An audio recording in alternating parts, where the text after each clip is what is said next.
Okay, so last time the guys hunted down a creature that had been terrorizing farmers. Found a mech outside of the cave.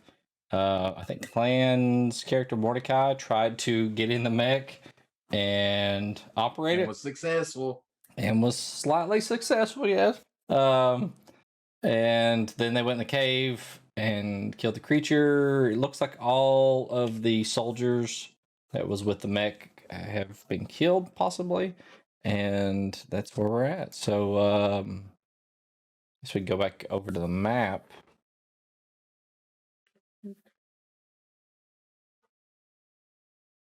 Got double. I don't have the map up yet, so.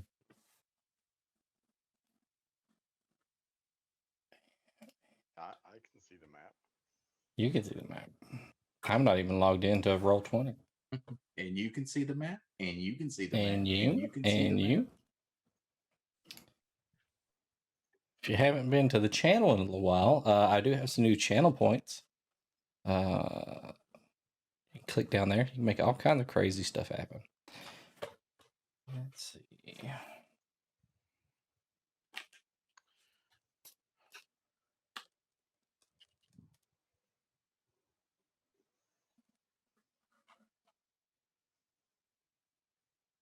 That's a good map.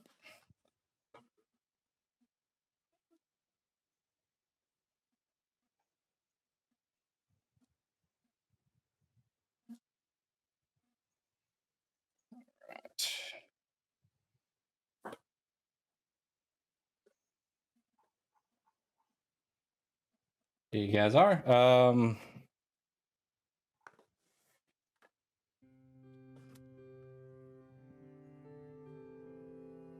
All right, so what do you guys want to do?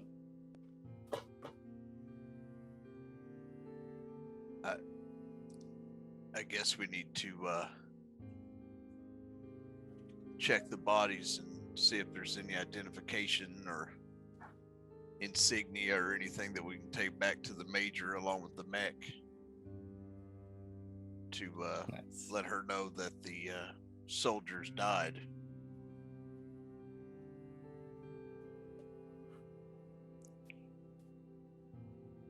How many bodies were there? So as you were entering, let me look at my map. There's a little more. Recon just posted. Oh, did Yeah, it? work until 11. Working all the time. So you guys had saw 3 bodies laying kind of eviscerated. And then there was a big pile of bones and then a couple of small piles of bones.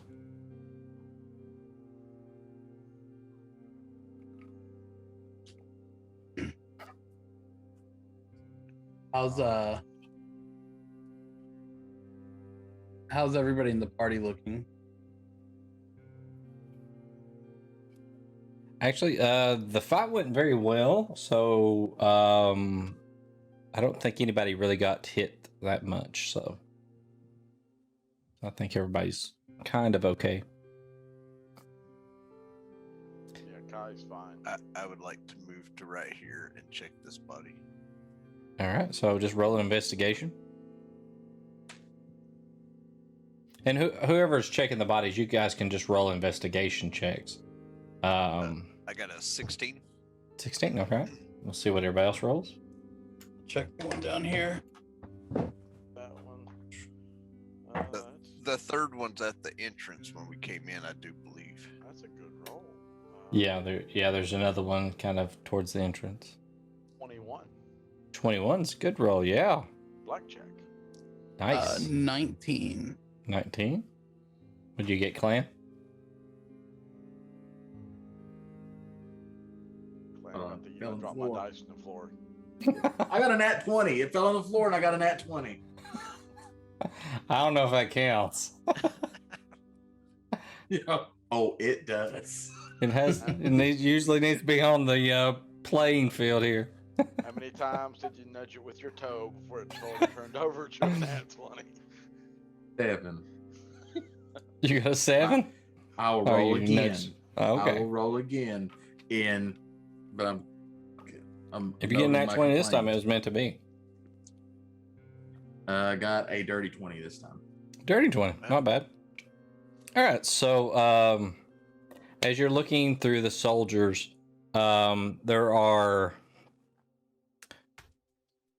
You kind of look through. Let's see. I think there's 3 soldiers' bodies visible there. Yeah, 3. So on those 3, you find like rifles with about 30 rounds of ammunition each. Kai picks up one of the rifles, and he's holding it, but he's holding it completely backwards. And between the 3 bodies, you find about 20 gold pieces. Let's see. Josh, Kai finds in like one of the bone piles. He kind of looks through. He finds the hilt of a sword. It's very, very nice looking hilt. It's like, golden, has like these like, it's almost like a red, like jewels kind of inlaid around that got spiraled down. It's probably broken too. I'm fully expecting it to be. It's got to be cursed or broken or something. And while you're doing that, you kind of just, as you look down, you're like, oh, and you kind of put it in your pocket or something there, as you see a diamond, like this big diamond that's worth 1,000 gold pieces. I just lost my pen. I threw it across the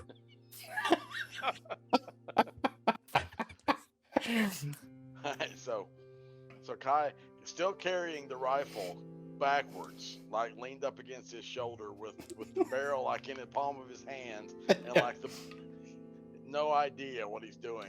Yep. Walks back across and goes, "Hey guys, I found this. It's really nice diamond. It's very, very shiny. I would imagine a diamond. I would imagine it's good size. I don't know how big 1,000 gold piece diamond would be. I'm thinking like in my mind it's the Hope diamonds. So he's holding it like this. Pretty good sized diamond, yeah. And I found this weird. Look, it's a sword hilt. And as you hold it out, a blade shoots out and just misses the light. So Kai is now amazed. Okay, he drops the rifle, and I will roll to see if it goes off. I don't mind to do that. Okay.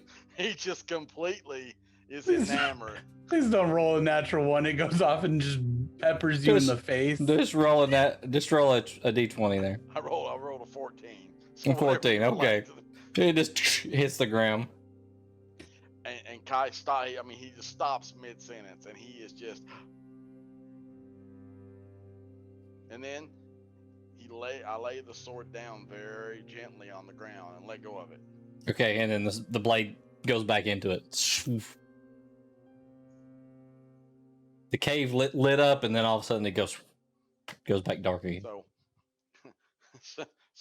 So Kai picks up the sword by the hilt with 2 fingers. Okay.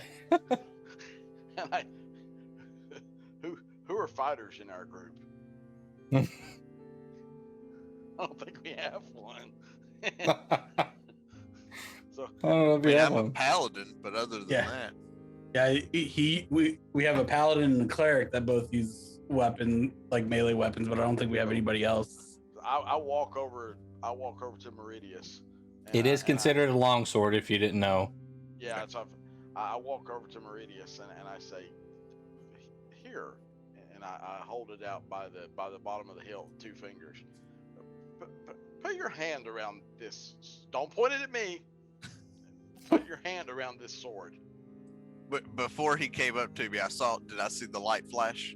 Yeah, it lit up the cave. Yeah. I'll It's like turn the my sun hand. turned on inside the cave here. I'll turn my hand to where my thumb is touching the actual hand guard of the hilt. Yeah. Close my hand around it since he's holding it kind of upside down. Yeah, I'm completely holding it upside down. Yeah. And as I grip it, I'll turn it between us, facing a wall, so that it doesn't hit either one of us as I grab it. As soon as you take it, Kai jumps back. So as you take it, you kind of turn it around. Nothing happens initially. So, if nothing happens, Kai kind of looks around the side of Meridius. Go. Well, a minute ago, like a sword came out of it, and it was very bright. I don't use swords, but you swing the toothpick thing at things, and maybe it's broken. Magic doesn't do well on me. Maybe I broke it. Maybe the magic is gone now. I don't. You can have it though. And I show everybody the diamond too. And so I found a diamond, and there's a gun laying on the floor. I think it's called a gun. I dropped it because I found the sword, and it jumped out of my hand, and it's over there. You guys want it? I don't like guns. I have a diamond. I thought you had the magic for a minute. I was quite impressed. Maybe I can make the sword come out of my hand, and so I Maybe that's your magic. I stick my hand out and I think really hard about a sword coming out of my hand. No sword. No sword hand. No Optimus Prime. So, and then I put the diamond in the other hand because I'm thinking, maybe it was wrong hand. So I try the other hand. And I go. We have to be scientific. All right, Meridius, you have the hilt. It is not just actively, the blade's not actively out. Batteries are dead. As I rotate my hand back over and open up my fingers around it. Yeah. I think about the fact that Kai grabbed it and it just flared. And I know that to a point he's somewhat amazed / scared of this weapon. Mm-hmm. So for now, I will take and put it in my pack until we can figure out what this is. All right. So that it doesn't cause any more issues. All right. So, El Real and Mordecai, what you guys rolled, it was pretty close together. You guys see this at the same time, just kind of sitting in a pile of bones. It looks like a boot sticking up. And you guys both go to grab it at the same time.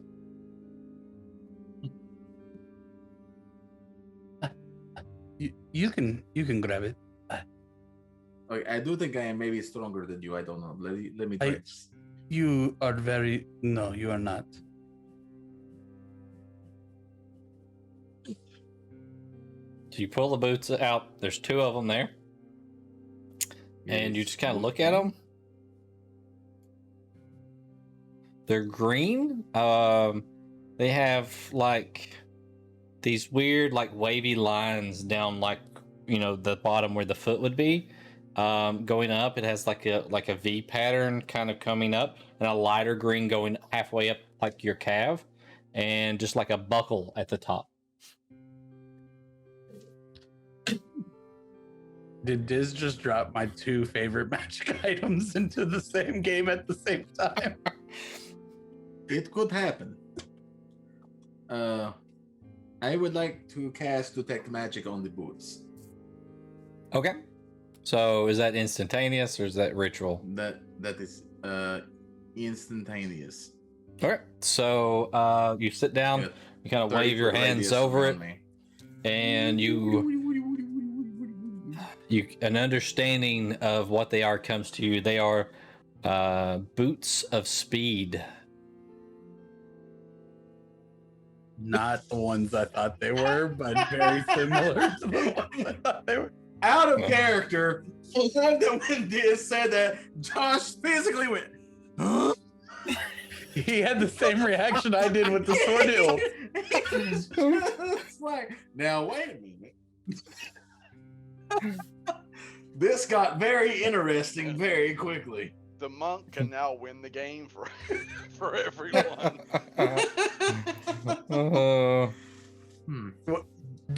Remember what happened the last time a monk got boots that made them somewhat faster in a disc campaign. Every NPC in the world tried to take them off of him. Yeah, that would be bad juju. So yeah. Every NPC we ran into tried to take him off of him in his sleep. You also find 12, not 22, 12 pieces of platinum. Oh, Ooh. so that's 20 gold and 12 platinum that's been found so far. 20 gold, 1 diamond worth 1,000 gold, 12 platinum pieces. And none of this was on the soldiers, but this was in the piles of bones, right? The 20 gold was on the soldiers' bodies. The guns were on the soldiers' bodies. And while you guys were looking through the pile of bones, you do find 3 other rifles. Okay. Each with like 30 rounds of ammunition kind of close by. I mean, Kai would anything we find on the soldiers, I would want to give back to whomever. That's okay. The bones wouldn't, I would be okay with taking things that, that somebody didn't just die. Recently. But so yeah. The soldiers also have like jackets on with like the insignia that looks a lot like what they had on the flags at the keep that you guys came from. I want to rip all 3 of them off. All right, you do that, and while you are looking around, Meridius, you find a shield amongst like the bones. Let's see.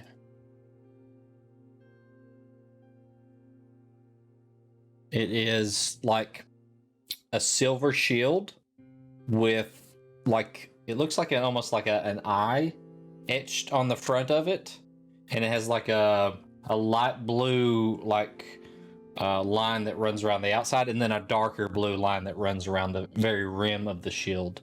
It's almost like heart shaped, that type of shape. Would it be? Oh, I'm not the one that saw this. No, that would be Meridius. He pulls this out of the pile of bones, and he also finds 25 gold pieces.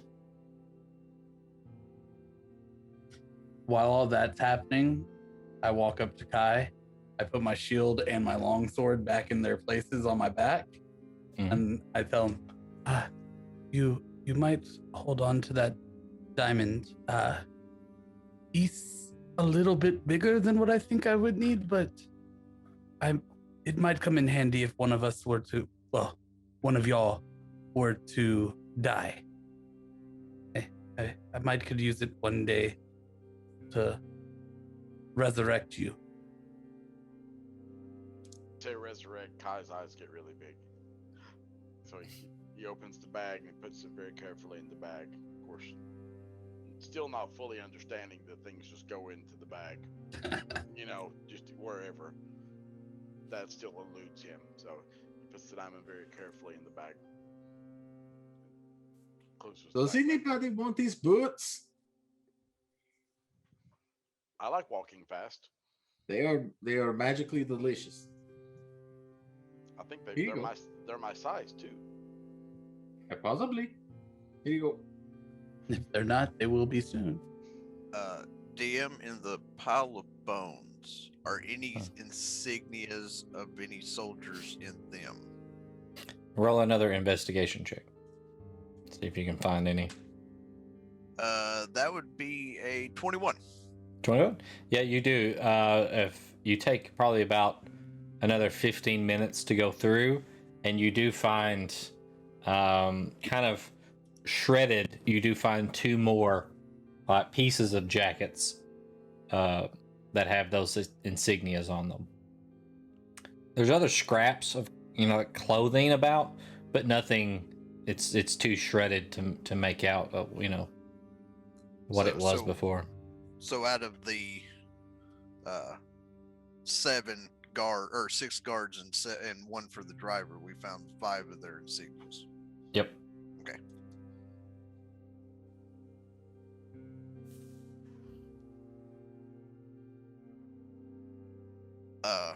I think that we should gather the rifles and the ammunition. We don't want those to fall into somebody else's hands that may or may not know how to use them. And then we should probably go ahead and head back. There's nothing much more we can do for these men. Does this mean I get to drive the mech again? Well, I mean, you did get it to turn on, so I don't see a point of I did do why that. not. That was me. Yes. Right before I start picking up the guns and ammunition and getting ready to carry them back.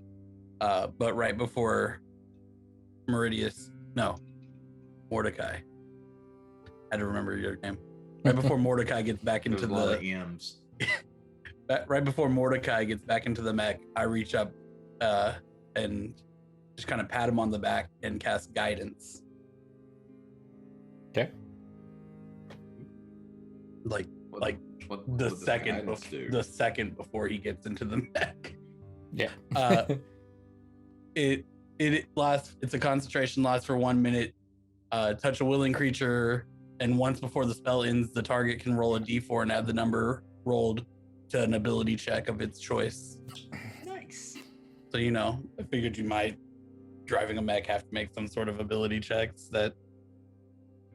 It could happen. I mean, it's my first time.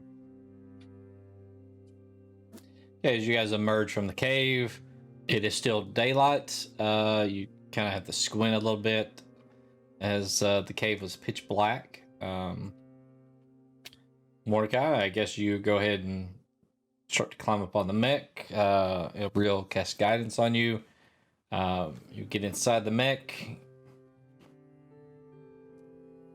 And just tell me what you do. I climb inside the mech. I go through the little startup procedure that I did before.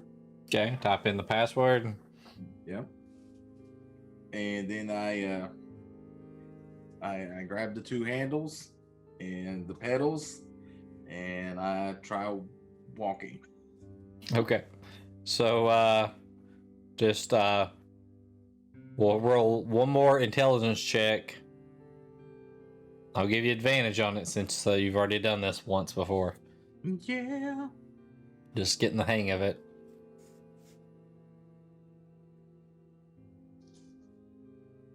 Okay, so that is a 17. 17. Okay. So you take the time to kind of push one lever forward and pull one back, and it kind of starts doing the tank mode where it kind of just shimmies around. And then you kind of we need the disco lights there. You said you were gonna dance. Shimmied, so I imagine this big ass robot. All right, drink. All right, I have to finish my drink. I'm hearing Steve Martin. No, I think I just have to take a drink. Wild and crazy guys from SC. Exactly. I have one channel point where I have to finish my current drink, but I think that was just for me to drink some more. Kyle, Steve Martin used to be on SNL. That's true. Yeah, He made some funny Fireworks. movies in the 70s and 80s. I changed the fireworks buck, so That's the guy from Cheaper by the Dozen, right? You are correct. That is the guy from Cheaper by the Dozen. Let me pick like the worst movie he's ever made that he made in my time. Father of the Bride.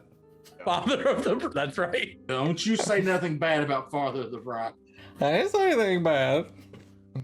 Yeah, I went to Cheaper by the Dozen because I wanted to pick a really bad movie that was in my time he made. Isn't there like 5 of those too? He made I a know series of them. I know there's at least 2. All right, we're in the mech. We gotta focus. Steve Martin's not in the mech. Mordecai Martin. Okay, here we go. Cannon, that's your character's last name. Yeah, Martin is Mordecai's last name. Later, when they're shooting at you and they hit the oil cans. They hate the oil cans. Get away from the oil. All right, so you push both levers forward and it starts marching forward. You feel it start gaining speed, almost like it's getting like a jog going almost. So is it running away from us at this point? It is.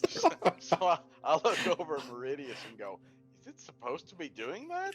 It seems to be going awfully fast. I think that Mordecai is not operating it in a very paced procedure. I'm pretty sure he is just has the levers full throttle right now. This is an OSHA violation waiting to happen. At which point, Meridius gets on the comms and goes, Mordecai, Yes. do you know where you're going? No. How about slow it down some?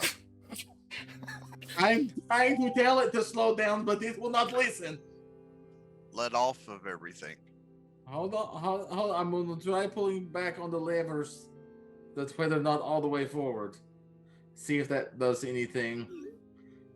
So he takes the levers and pulls them back towards him about halfway.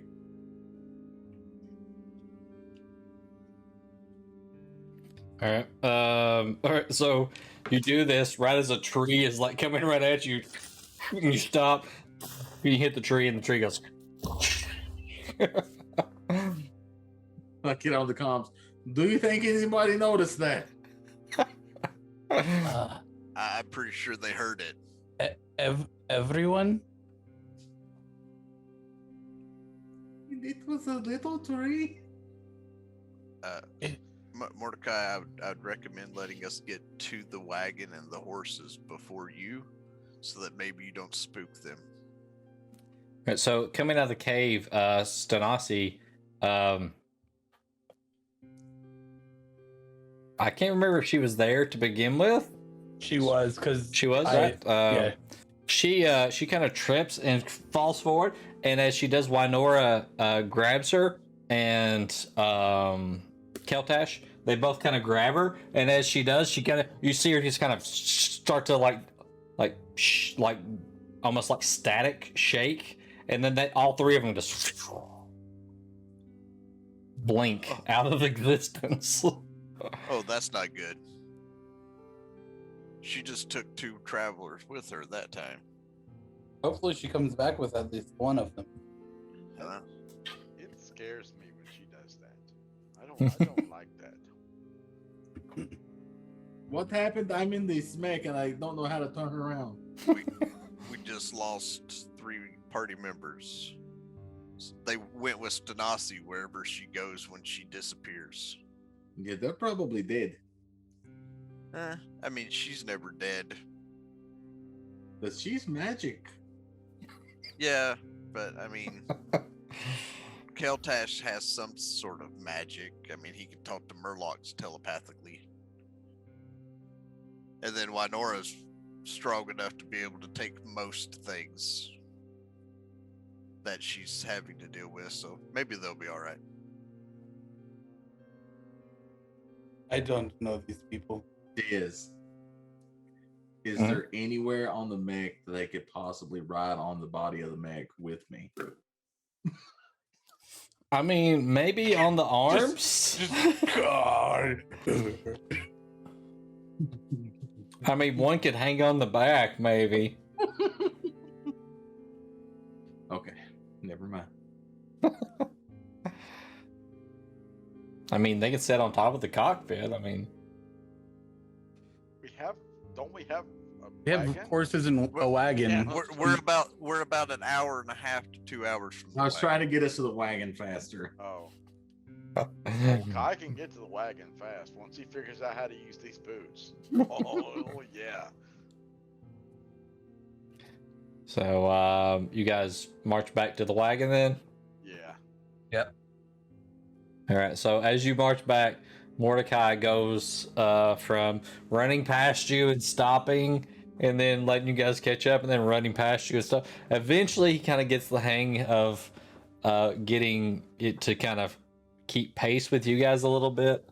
It's still a little challenging because it kind of has these large strides compared to you guys, so he's barely having to push the levers forward.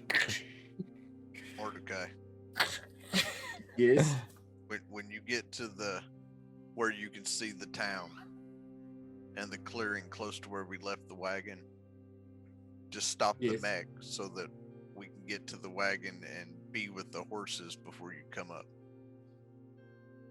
Okay, I will do so. That way we have control of them before you spook them with this big machine. That is fair.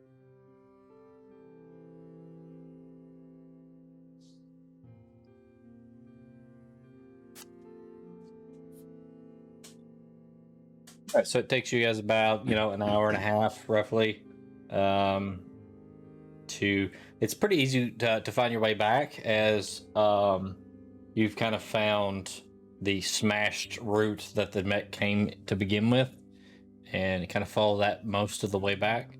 Then you find the wagon.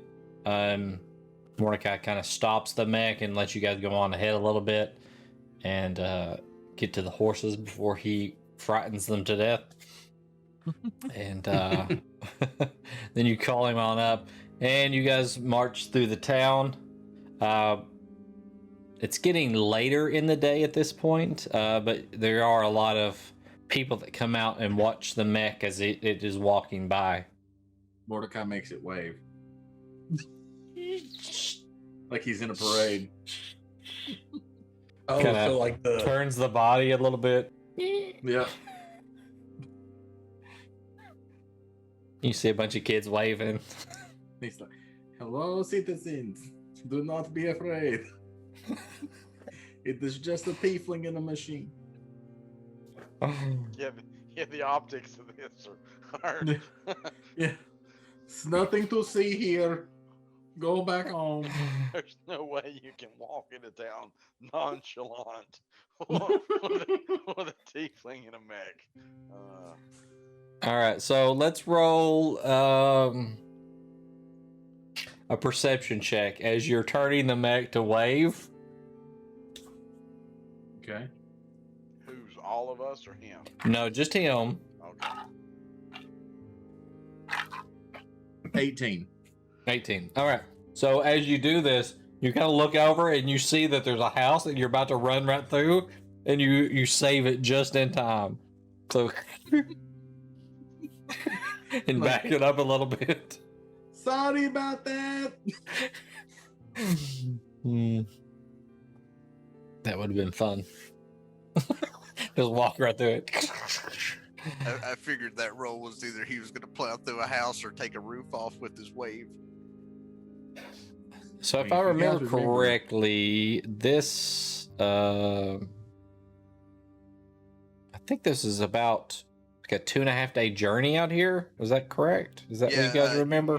You said it was roughly a 3-day travel from Yeah. the fort to the town, and then they had been missing for 4 days. Yep. So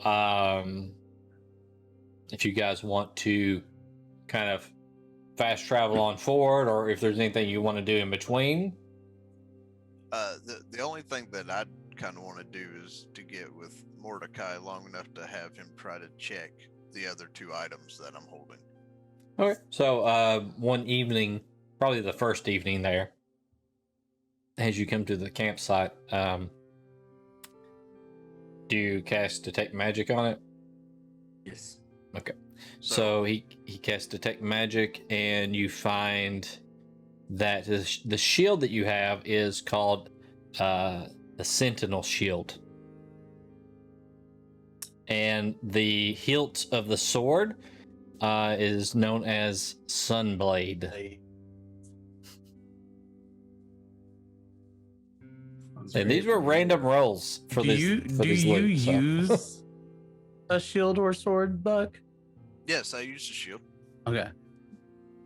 I just didn't know if you ever used anything other than the trident. Yeah, with the trident being a versatile weapon, I can use it one hand, 2-hand, or thrown. So I wield it with my shield.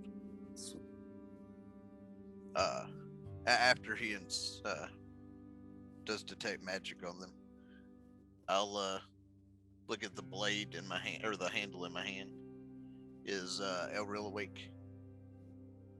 Yeah. We can say it this evening. He's still awake. I'll stand up and walk over to him and Okay. rotate my hand with the hilt of the sword, grasp in my hand, and tell him to hold out his hands. Be like, Elril, see if you can use this. Kai is very interested in this. Just want everybody to know. I And, put and then my I place it in his hands. look at it for a minute and kind of take the hilt and just kind of swing it like it's a sword. Okay. So you swing it like you're striking with a sword, right? Yeah. As you kind of swing the first thing through you, the blade comes out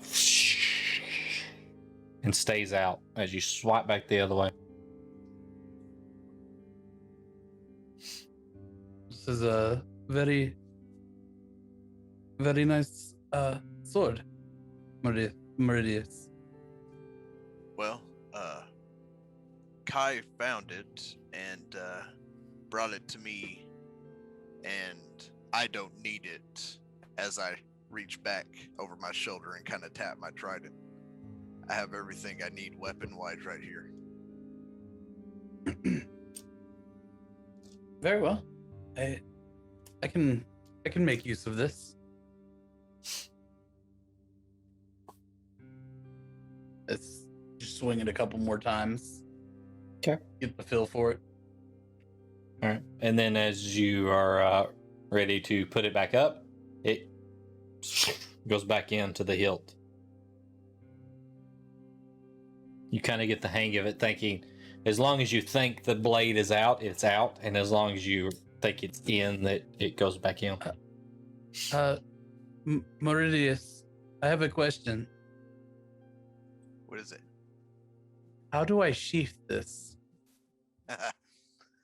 Well, considering you have no blade, I guess unless you will it to be, we may have to fashion you a holder that'll have the blade secured to your side by the hilt instead of it sheathed by the blade. I've had some dealings in being a blacksmith on seeing certain attachments being put on a belt. Never one for a weapon without an end, but I'm pretty sure we can figure out something. All right. For now, I guess I'll just keep it. And I like wedge it into my belt. Just wedged right in there.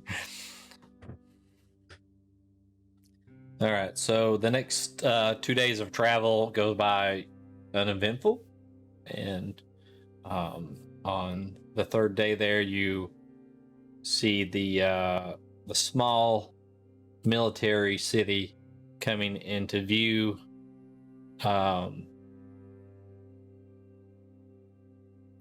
As you kind of march through, you see a lot of people kind of coming out to look, but not as many as there were at the farmlands out there.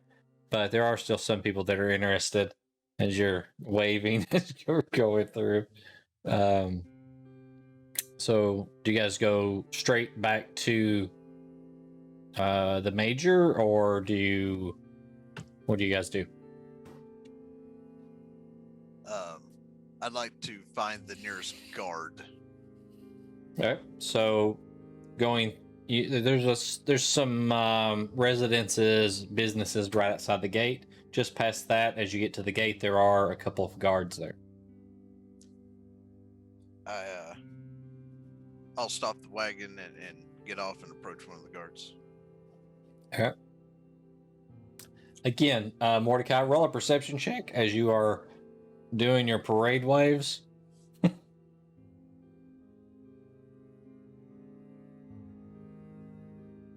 That's a 5. A 5. You run into the back of the wagon. Everybody in the wagon, that would be Ilril, and Kai, roll a dexterity saving throw to see if you are able to get out of the way of this thing as it smashes the wagon. You'll be the only one tonight, but natural 20. Natural 20, nice. Kai jumps up on top of the mech. I just. So you said dexterity, right? Yes. I only have disadvantage on stealth checks while in heavy armor, not Correct. all. Not Okay. all. Yes, not all. Still a 9. A 9. Okay, so you go to jump, but the mech is waving and it kind of smacks you up into the air, about 20 feet up into the air, and you fall down. So I can't remember fall damage right off the top of my head. 1d6 per 10 feet. All right, so you take Is the 2d6. So I will roll 2d6. You take 11 points of bludgeoning damage as you come crashing down to the ground. The wagon is pretty much destroyed at this point. The horses kind of, go up in the air. They're all frightened, but they can't get anywhere because the wagon's kind of pinned under the mech's feet. Sorry, that was my bad. And this is all happening as Mordecai's walking forward, and he hears this. I imagine he closes his eyes for a moment. I close my eyes and immediately hit the E brake. And then drifts around the corner. Meridius, you see the guard's eyes just go wide as they see this mech smashing through your wagon. But Meridius closes his eyes and he takes a very deep breath, slightly shaking his head, and he comes over to the comms and he says, "Mordecai, stop waving to say hi and just stand there until we get this sorted. You destroyed our wagon and our horses look like they are about to die of a heart attack. I did not mean to. But you weren't paying attention and that could have got somebody killed. Can I put a red dot on my character? Oh goodness, is he bloodied? Make sure Elreal is not dead. Real's just laid over there. Oh, It hurts.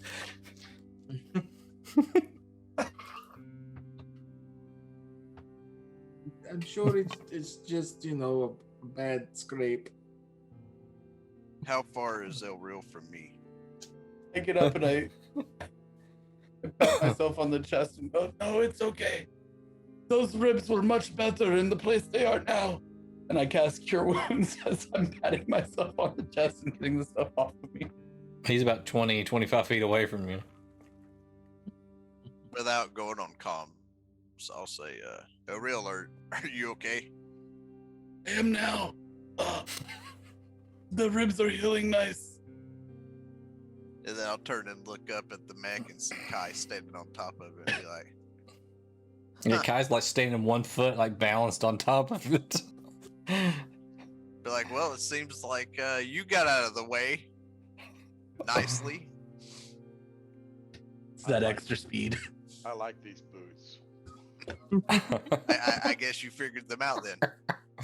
I don't know if I used the boots or not. I just jumped in and I'm up here now, but I like them. They're very soft and squishy. Mordecai looks up and sees Kai. Kai's wearing robes and no underwear. Ah, horrible. Horrible. Is Kai standing on top of the mech, right? Yeah, he's like on top of the cockpit there, just standing like. Is this like the Zords and Power Rangers? When Mordecai looks up, does the mech look up too and Kai fall off the back? It's not connected to Mordecai like that, no. But Still kind of shaking his head as he turns around. Meridius looks back at the guards to address them. the guards just kind of shake it off and walk forward and says, We can get someone to bring that on in if you want. Again, Kai's standing on top of the mech and just starts shaking his head. Mordecai's like, I had one accident the entire time. I mean, come on. He kind of I think I did good. gestures for the other guard to go get someone, and the other guard kind of runs off. He Well, turns back to you, Meridius. I'll pull out the seal from the guild and I'll say, Major Ernwell sent us to recover your mech. I know that you had a detachment of 6 and a driver, but this is all we could recover. They were dead before we got there. I would like to speak with the major at her earliest convenience. Of course. You can leave the mech with us, and if you want to go on ahead, I'm sure she will see you right away. Very well. And then that way I don't have to yell it. I'll go on comms and ask if any of them are going to come see the major with me. So I will go. I climb down off the top of the mech and Is Mordecai in the robot going? No. Mordecai can leave the cockpit now. The guards have control of the mech. Then I will come. Mordecai gets out of the mech and he's all sad. He's like, I don't see what the big fuss was about. All right. You guys make your way to the major's office, and you're escorted to her chambers. I'd say on the third day here, it's probably getting towards the evening. The sun's probably going down at this point. As you go in, she is behind her desk, kind of just rubbing her eyes, and she sees you and stands and comes around her desk and approaches you. Without saying anything to start with, I'll reach into my pack where I have all the other scales that we've discussed and I'll pull out the 5 insignias. And I'll hand them to her and say, this is what's left of your men that were with the mech. She takes them in both hands, looks down on them. They were good men.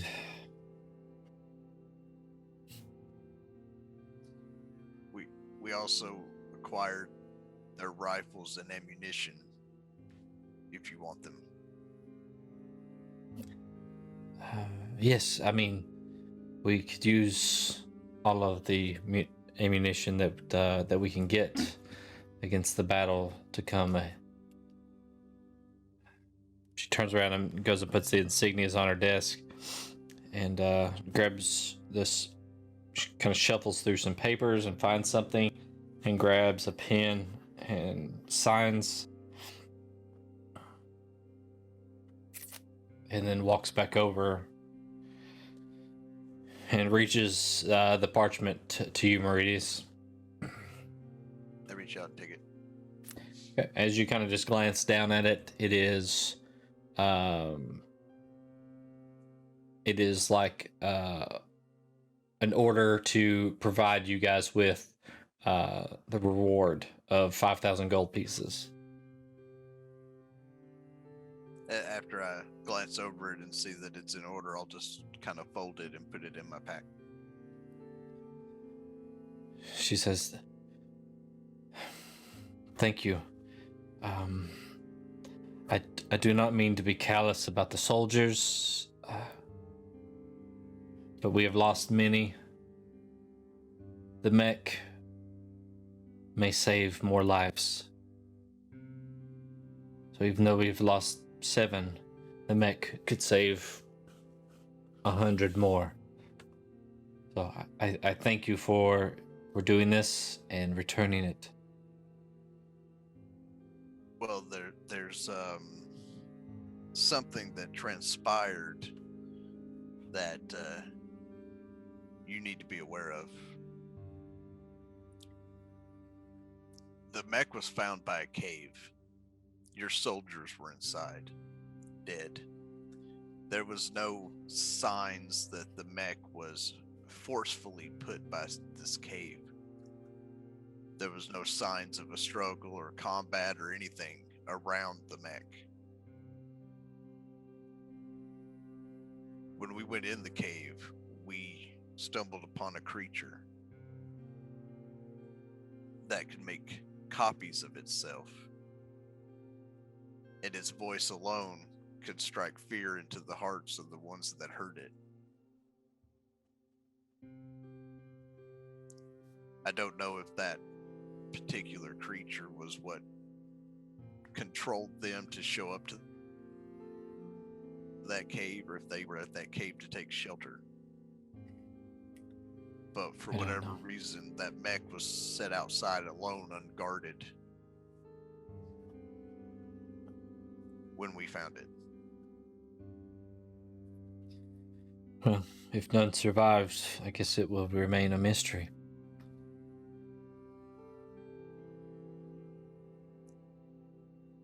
Well, with as late as it is, we will leave you to it. We'll still be in town, at least for tonight, at the Lucky Snowman, if anything else comes up that we may be needed for. May I ask where you're traveling to next? To be honest, we're the mission we are on does not have a set destination. We've been tasked to find something and do not know the whereabouts of its location. What would you be looking for? I'm not exactly sure that we can disclose that information. So you have your secrets as well. As you start to say that, a door opens kind of back behind her to the left, and you hear a soft voice of a child say, "Mommy, I had a bad dream." And she turns and looks back at you, and she kind of moves quickly over to the child. It's a little girl wearing kind of a nightgown, and you see her move over and go down to one knee in full armor, and she comforts the child and says, "Please, Elmaril, you have to go back to bed. Mommy is working still. It is fine. You are safe." What name did you say? Elmaril? Okay. I thought you said El Real. For a minute, I was like, oh. That's a very popular name. You've actually incarnated another time and you didn't know it. And no, she walks over and comforts the child and escorts her back into the door that's open, and closes the door back, and then comes back over to you. "Sorry about that." I mean, children are an important part of life. Important part of we fight for. No need She to says, apologize to comfort your own. "So, if you're looking for something that is lost, I would recommend maybe speaking with the druids. They've been here for a long time. They might be able to guide you." The druids of the Rolling Hills. Yes, I believe that's what they go by. That was one of the leads that we were going to pursue. I'm not sure exactly where they make home other than the rolling hills. I've ran across one of them in my travels, but he was out in the wild when I found him. She kind of narrows her eyes at that. We haven't had much luck with them. We hear rumors from soldiers of them seeing them or speaking with them, but nothing of substance. We feel that they know a lot more than they will freely give. Well, I don't know if I should actually say I owe this one my life, but he did come to my aid in a fight with some of the gnolls of the feral kind. It is not uncommon, the story that you tell.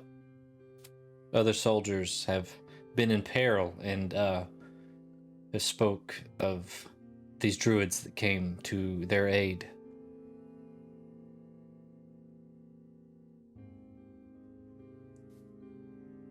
Do you know of the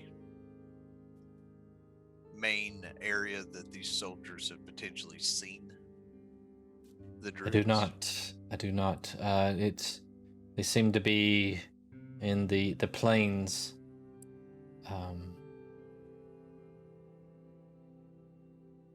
Various spots. I do not know how they move so quickly and cover so much land, but believe me, if we know where they were, we would be knocking on their door. For aid, I would assume. For information. Information can be counted as aid. Yeah. It all depends on how you use it.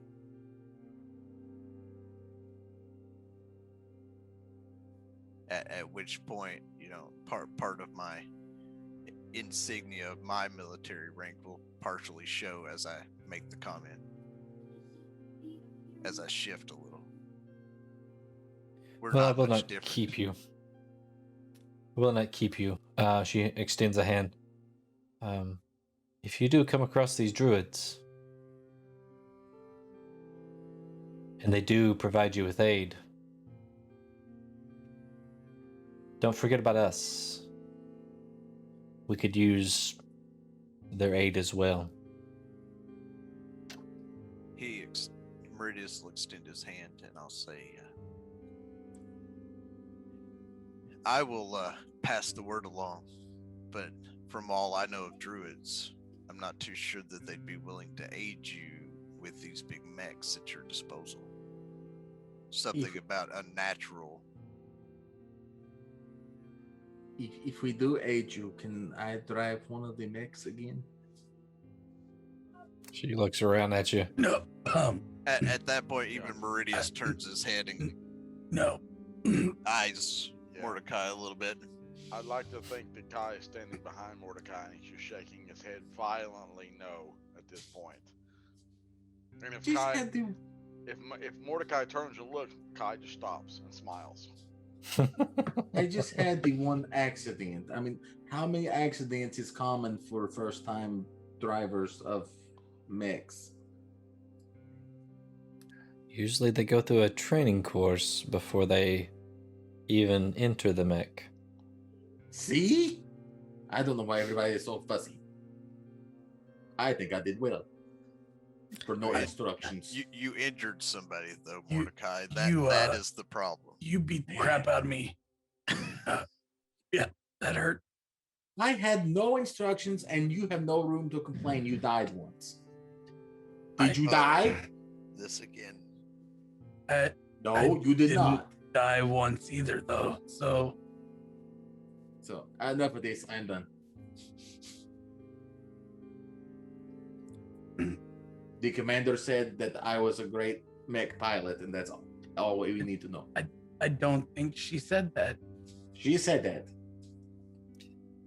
As I said, I won't keep you. I'm sure if you are available when your journey is over, We could probably put all of you in a mech if you want to See? join us.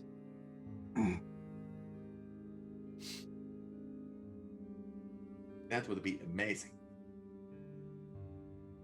I would say that when my journey on this plane is over, where I'm going, I won't need a mech. Maybe they got one that swims. I would think it would be too heavy to, wouldn't it just sink? Madam?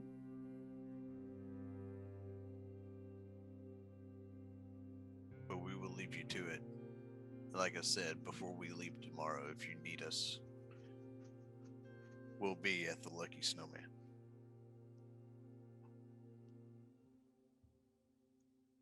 Very well. She kind of turns as you guys exit. As you're making your way out, you present the order to some of the guards there.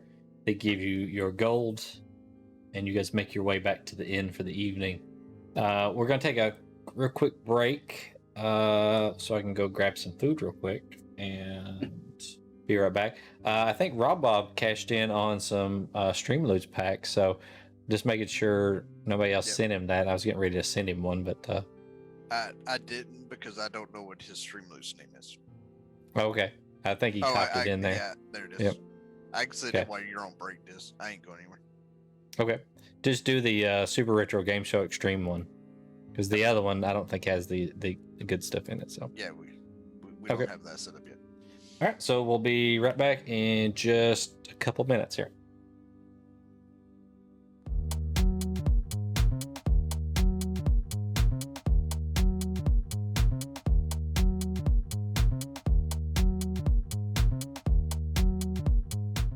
Hey guys, we are back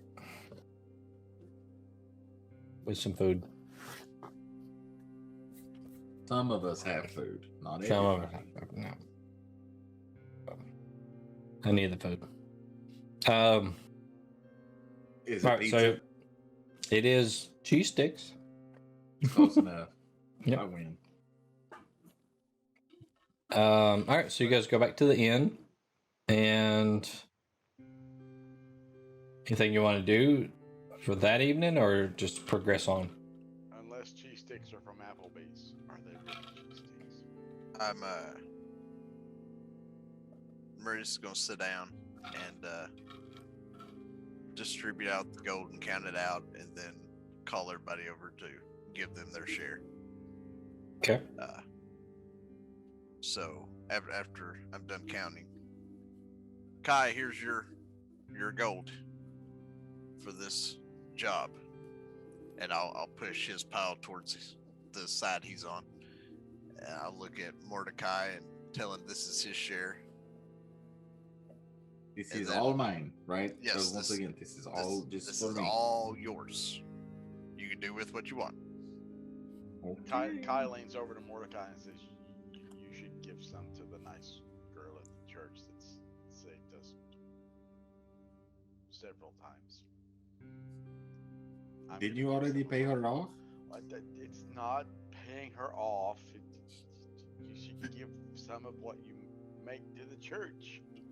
The church takes care of little bitty babies who were abandoned on their doorsteps. If only you knew someone who was abandoned on a church doorstep. And then Kai paints on the saddest puppy dog eye face that he can muster. But then why don't I just give you money to help you? Since you were the one on the doorstep. But I'm not the only baby that's ever been left on a church doorstep. I was not left on the church doorstep. Actually, the church near where I was born was like, "No, get away, you're devil child!" Ah. So we didn't really go to that church.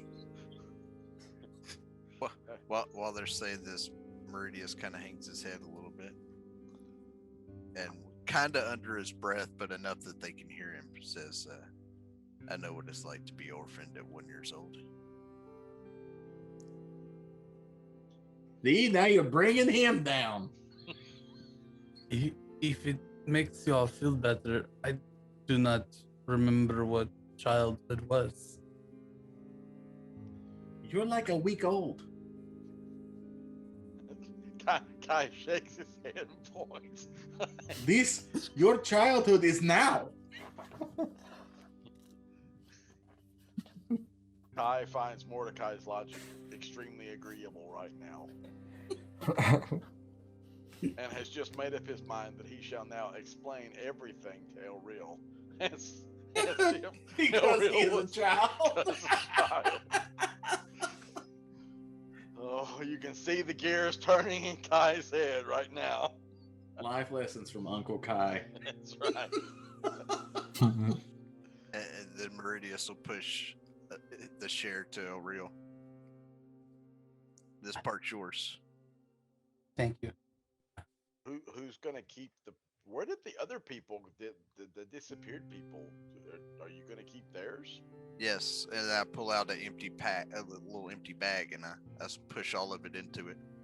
I'm gonna put it in this bag and put it in my pack. And when they return, they can get their share. Remember, Kai? They fell in the portal and we're gone. They may be dead. They may not be dead. We don't know.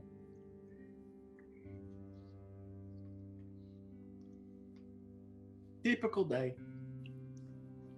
He knows about being dead, and I pointed at El Real. So in the I morning, was never It's dead. true. so in the morning, I guess we're He's a setting out for the zombie. plains. So, But is there anything that y'all need to do before we leave tomorrow? yes, Kai sits down for the next hour and explains to El Real what happens when people die and how sad it makes the people around them. I since I broke the wagon, I need to replace the wagon. It was kind of an accident. I'll help you replace it. So I'll go with Mordecai after I explain to El Real how sad people are when other people die. And But I think y'all will have to replace it in the morning. They're probably closed. is it that late? Sorry, is it that late?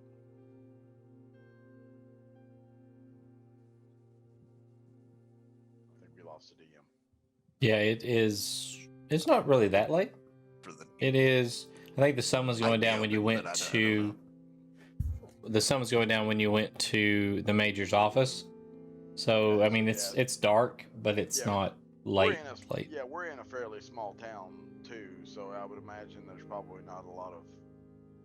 I mean, there's probably only one stable. I don't know. We will wake up in the morning, have breakfast, and go get a new wagon. I'm gonna text you something. All right. Yeah, real. True. Like secret conversations. Yes, Meridius. Do you want to stop by the blacksmith before we leave town in the morning to see if we can figure out a fashioning device for your sword hilt? Yeah, that would be very good. Yes. Yeah, that would be a good idea. Well, then I suggest we turn in unless we have something else we need to do. Because we got a lot to do tomorrow, especially if we have to search for those druids in the plains.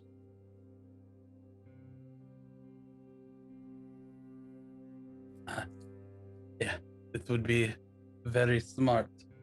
I'm still not quite. I'm not hurting, but I'm very stiff from that being beat half to death by a mech. You know, Earlier. now you're just looking for sympathy, is what you're doing. You're Did you probably- die? You're probably still sore from all those rocks falling on you in that cave too. I was not in a cave where rocks fell on me. Yeah. Yes, Yes, you were. We saw it. it is true. We did see it. Also, your head was kind of mushy. I imagine that would be very sore. You probably have headaches. And brain damage. It's probably why you don't remember being dead. Once again, Kai aggressively shakes his head in agreement with Mordecai. Elril's just shaking his head, rubbing his eyes. If you didn't have a headache before now, You do now. I'm sure you do now. I looks up at Meridius and goes, "They think I'm a week old, yet I feel like I'm constantly surrounded by idiots outside of you." Well, I mean, you have to think. These two have not seen very much of the world, and neither have you. Yeah, because you're only a week Because old. you're a week old. And to them, the manifestation or construction or whatever it was that El Real was before is now embodied in you, it appears. And they don't fully understand what's going on with that. So to them, you're brand new. But you if you're should have- different, But you should have the mindset and the memories of who we once knew. And it appears you do not. I do not, but we all have lived different lives. They may have seen things that I haven't. They may have known things that I haven't. But I look at them and go, "Have either of you ever come face to face with the avatar of a deity?" Yeah. No, you but gave I- before. I think I may have been a warlock once.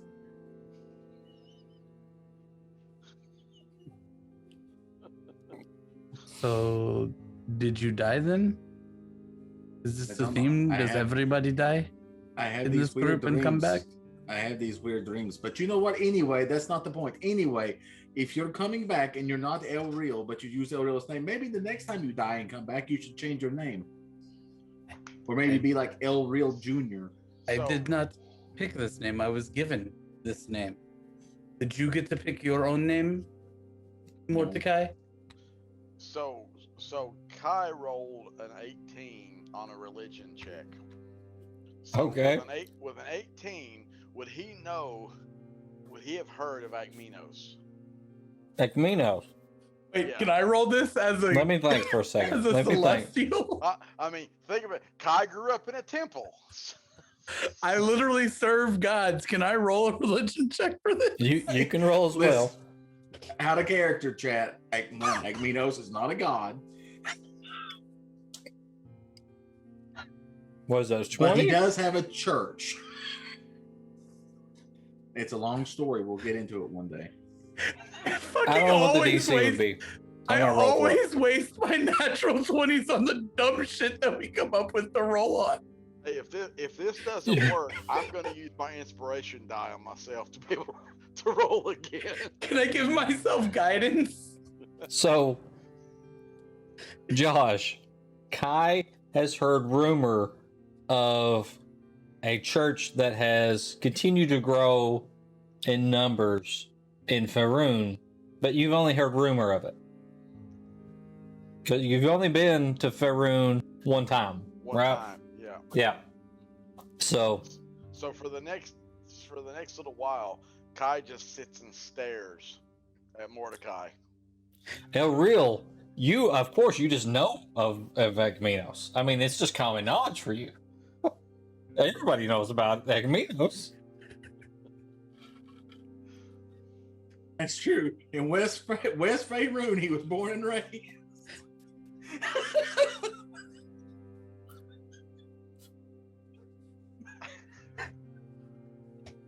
I will say that El Real, you know of Ekminos, like the church of Ekminos, but you don't know of the actual Like being. life. Yeah, I don't Yeah. know. You don't know, like in your travels, what you can remember. There's no memory of you meeting this, this. Church of Agminos, member FDIC. I just want Agminos to become one of the become a dark deity that is now working with the guys that I serve. Promises All right, will so- one day make sense. El Real, you're going out on the town. Is that right? I mean I This figured evening? maybe we we pass it on the way to the blacksmith or something. Okay. So you guys are going to the blacksmith. Yeah. As you're going to the blacksmith, you do run across the shop that you're looking for. Yes. Yes, I would like to go inside. Okay. Because, yeah, why would I not? All right. So as you go inside, does anybody go with him? Well, I mean, if we're going to go to the blacksmith, then I would, He goes into the shop called Claws and Paws.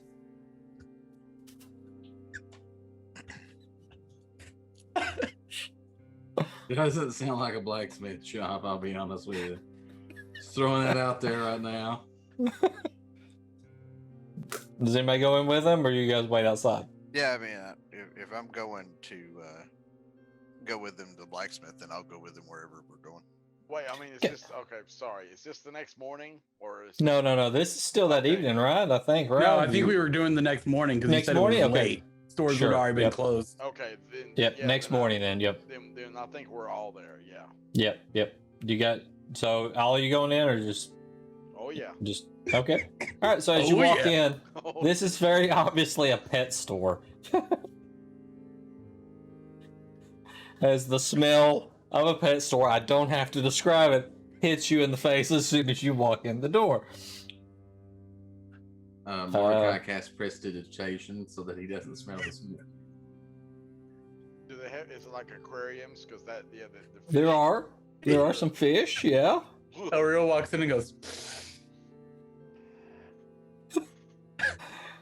There are various, like little kittens. There's several little puppies and birds, fish. And as you kind of walk up to the counter, you see a cage with like a cover over it. oh, what? Is there like a bell on the counter? Well, there is a gentleman who is behind the counter. He is looks to be human. He does have dreadlocks and like this weird looking hat on his head and just real baggy clothes. And he turns around. Hey, welcome to Claws and Paws. Can I help you? Yeah. I'm looking for some friendship, some companionship. I think you have the wrong store. That is a couple streets over. Like- There's a better pet store a couple streets over. Oh, you want a pet? Oh yeah. Kai reaches around him and like drops one of the tokens. Oh, thank you. Yeah. What is the better pet store? It's not a pet store, man. I don't. Why would you send me to not a pet store when I'm looking for like pet? He's looking around at the rest of you guys. I think I was confused. It just goes completely over Mordecai's head. You want a puppy or something, right? What? I don't know about the what's like the 3 weirdest, most exotic things you have? Weird, exotic. All right. Like, do you have wait. like blink dogs? Those are weird. I Those are out don't of have. the ordinary. I don't have that. No. Kai He's a leans over blink and goes, dog. "Don't all dogs? Are there dogs that don't blink?" All right. Yeah, all right, Greek all right. devil would be all of I them. got something for you. All right. Wait. He goes in the back, and he comes back out, and he's got another like cage with like the cover over it. And he sets it on the counter. He's like, "Are you ready for this?" Yes, Oh. very, very much. Kai's invested at this point. He Yeah. pulls it off, and it looks like a cobra, like a snake, but it has 4 legs, and it's sitting there. It has all like various. It's mostly white, but it has specks of like orange and black, and around its tail that comes out back behind its legs, the tail kind of comes out, and it's almost like feathered at the end. and it has like rings around it that are blue and gold and white. That's very interesting. What is that? This is a cobra. A cobra? Yeah. Oh. Really rare. What else do you have back there? Mordecai is now hiding behind Kai because he is deadly afraid of snakes. It's sticking its tongue out. It's also got like almost like whiskers, but they're not like whiskers. They're like almost like tentacles that come out. He puts the cover back over it. I don't like this at all. I don't think that would be a good pet. That just seems like it would bite you in the middle of the night.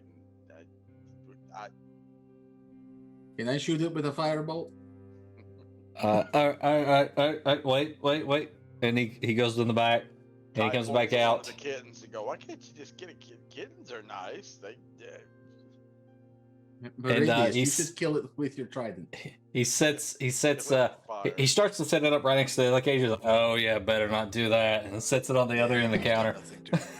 And he pulls the cover off, and it looks like a cat, and it moves around like a cat, but it has it's almost like fur with scales underneath it, and there's like little horns poking out all over its head and face and down its back, and its tail is more like thick. He's like, this is a dino cat. So when he does that, Kai goes, not like that. That's not a good kitten. Something's wrong with that kitten. Mordecai, shoot it with the fire thing. That's not right. I know. Mordecai looks at Meridius. No. That's against fire code, dude. You can't do that in here. Why do all your animals look like they come out of the abyss? That's a Not very all of them. interesting There's one a puppy too. over there. What is that? Those are both very. What is this one that was on the counter to begin with? Oh, back here?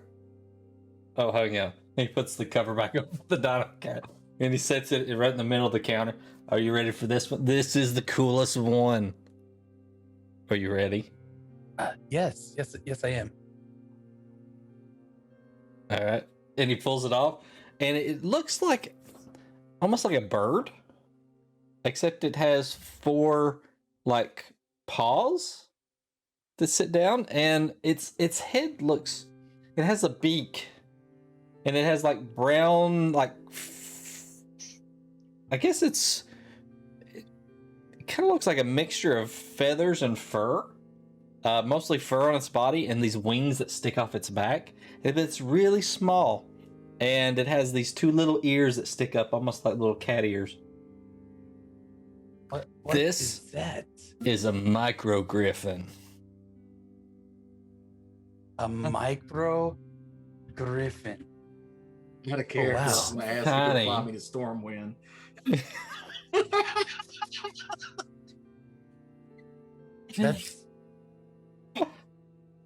That's very cool. How much are these? Hang on. Nobody's asked that before. How much do you got? That is not how stores work typically. Right. Yeah. Okay. Well, I would take probably 1,500 for the griffin. 1,500 for the griffin. Yeah, I mean, look at it. It's so small. Have you seen the big ones? I have. This one's much different. It's small, and the other ones are big. You would think that because it's smaller, it would cost less. You make a good point. Roll a persuasion. I'm not Out of super character, persuasive. how high is this ceiling? Very. 21. 21. Also, you're doing good for a 1-week-old. Yeah. Well, I could go maybe 1,000. let me ask you a question. Just, we're friends, right? I think so. Yeah, you're very nice. You have wonderful pets. You keep showing me. How much did you pay for this griffin? I don't think I'm supposed to tell you that part. Why not? He looks at Mordecai. Right? Oh, you should totally tell him. Really? Roll Oh, a persuasion check. Mordecai coming in clutch.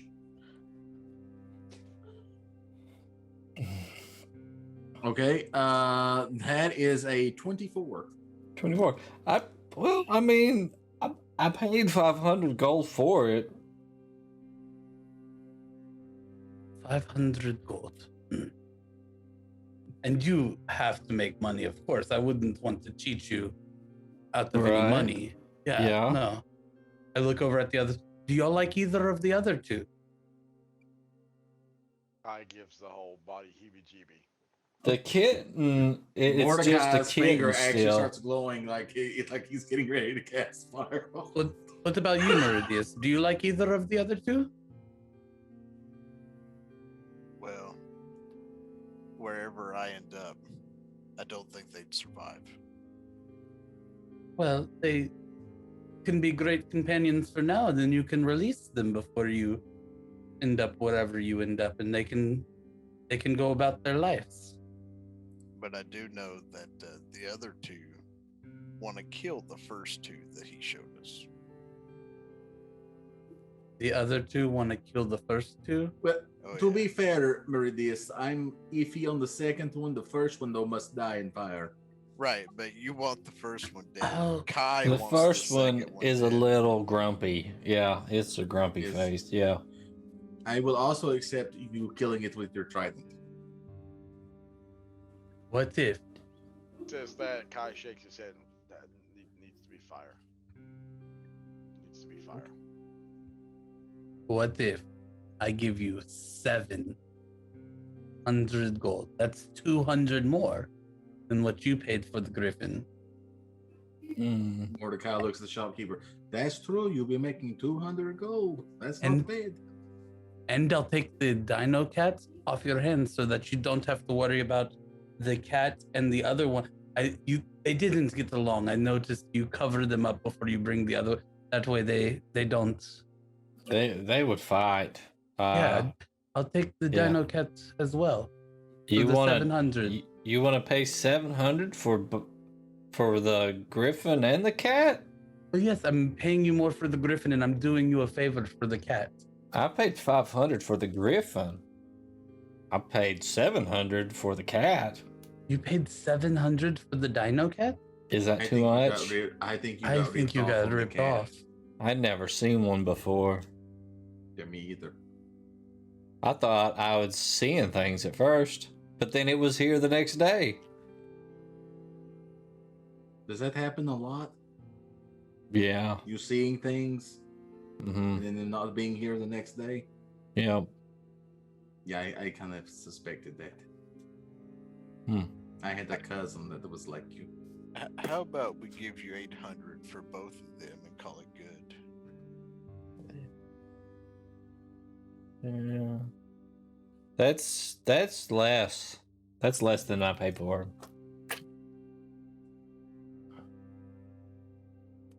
We could go. Would you take an even 1,000? She's like writing this down. No, that's still Mordecai. less. Mordecai turns around. People like even numbers. Yeah.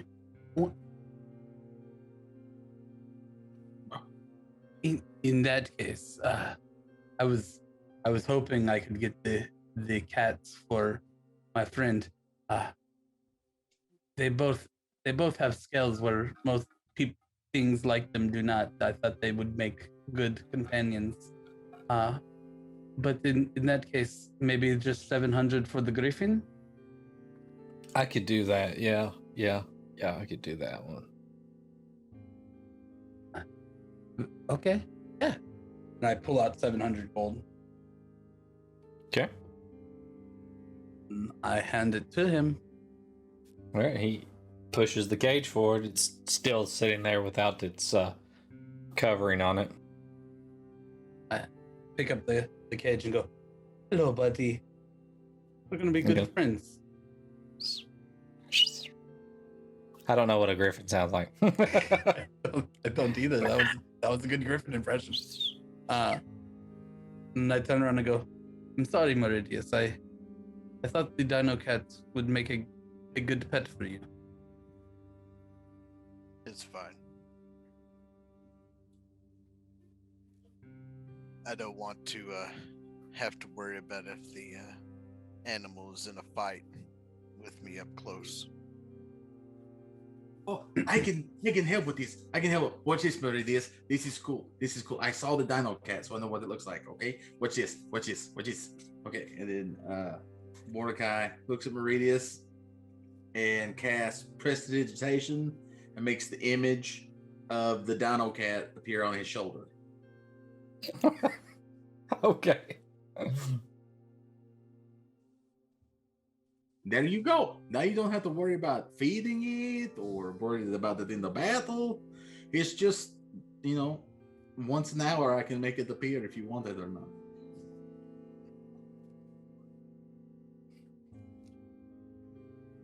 I'll think about it.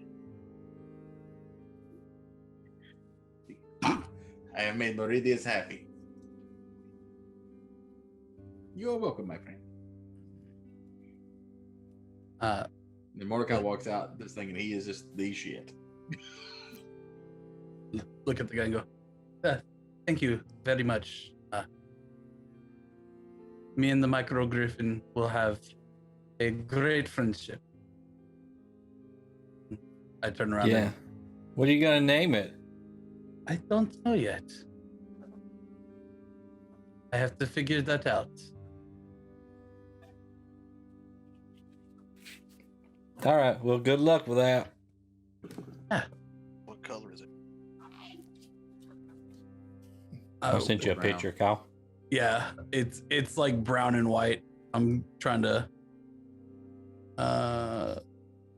Totally an Alliance Griffin. I was gonna say if it was solid white, I'd say call it alabaster, but it's not. Here, I'll drop it in the Sunday. Boom! It's in the Discord.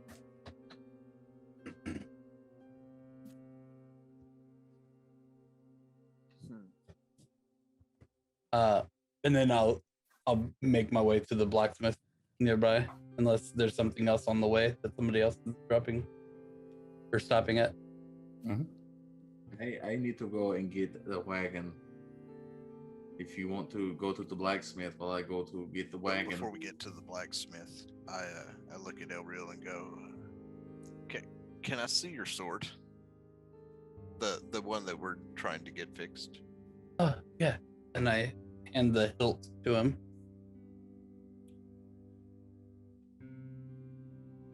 And so while standing there, I make a mental image of what it looks like in my head. And then I hand it back to him. And I DM'd you a picture, Diz, I saw Yeah. it. of how the blacksmith could potentially fasten that. Yeah. Okay. Be like, I could try to see if the blacksmith can do a particular type of setup for that weapon. Yes, you have more knowledge of this than I. I only know how to use a sword, not how to craft anything with them, or about them, or for them. Well, let's go see if we can have this made. Are you two going to get the wagon? Yes, I am going to go get the wagon while you guys go to the blacksmith. That way we can wrap it up, as they say. Wrap it up. So if you want to, you can meet us at these stables. All right, we'll be there as soon as we're done. And I turn around to, don't worry, Meridius, I will make sure to get the good wagon.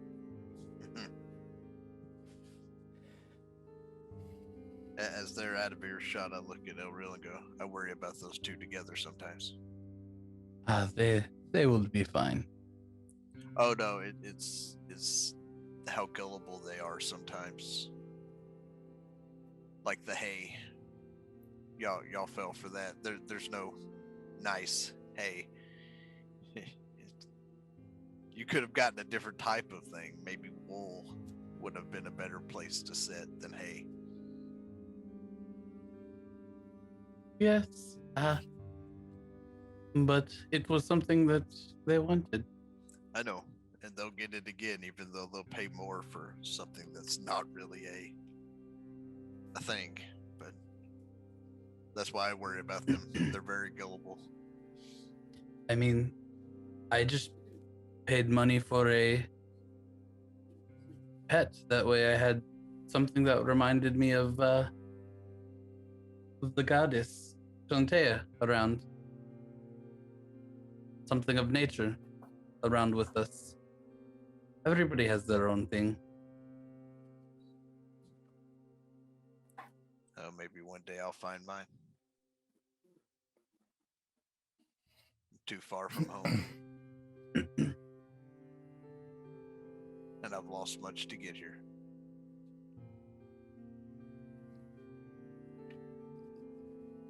Anyways, let's go see if this blacksmith can fasten this hilt with a holder of some sort. All right. So you make your way down the street a little ways, and you see a sign. It says the Elegant Armor, and it has the picture of a dress, kind of almost like if it was just skipping through the field or something, kind of flint. Not a body, just the dress. In the middle, and it is just an odd sign, but it is very obviously a blacksmith shop. As you guys go in, there is a female half-elf back kind of working on a sword. It's not your typical blacksmith though. She is dressed very she's wearing like a dress. And she has gloves on, for protection and stuff, and like holding the sword with the tongs and hitting it with something over her eyes. But she is dressed like very fancy to be working the way she's working, and she stops and says she sees you guys and comes over and says, "Hi, my name is Anmia.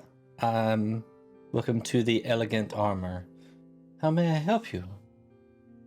Well, it's a pleasure to meet you.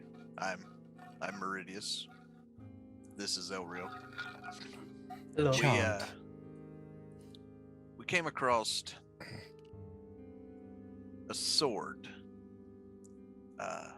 magic in nature, that we need to have an item fastened to make it where it's wearable on the belt.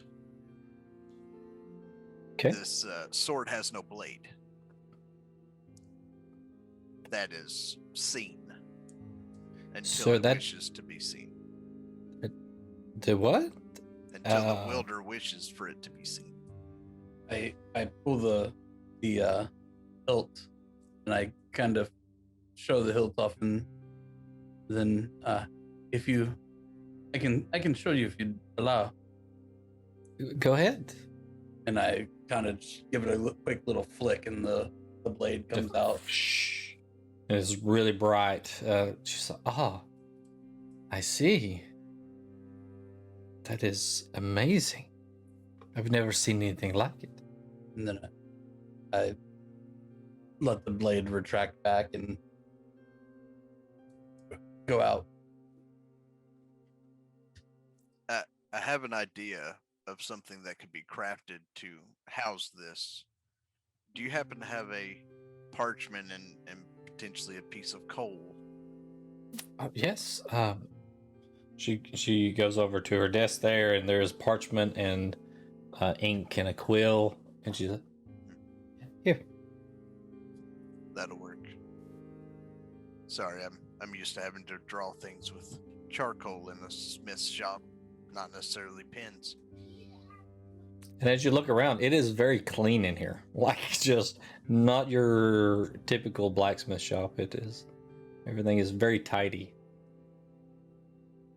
And so I'll sketch it out and turn it towards her so she can see what the plan is.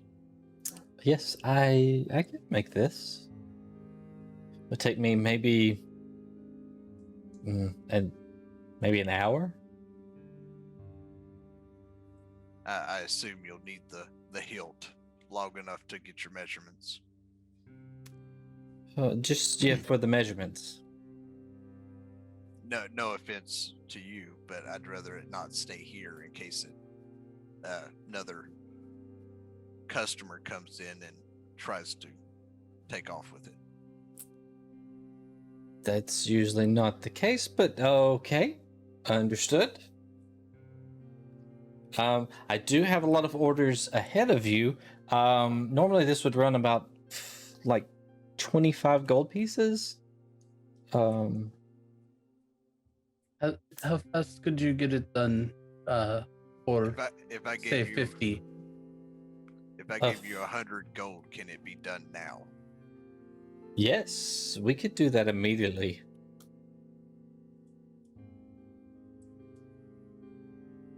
Then that's what we'd like to have done. We have to depart soon. She holds out her hand. I give her the 100 gold.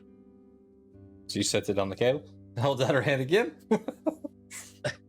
Towards Hey. Elriel. I don't think he was including my offer. I need the hilt. Oh. For a moment, Put- please. Put the hilt in her hand. And she's like takes some measurements of it and then hands it back. You can wait here or you can come back. It will take me about an hour. Very well. Okay. And as we're doing whatever we're doing, I would count out 100 gold and give it to Meridius. Okay. I refuse to take it. Hey, you don't need to pay for. I mean, it's a sheath for a weapon for me. You don't need to pay for it. The reason I gave her 100 gold is because in the trade with blacksmiths, your normal customers and regulars always come first. But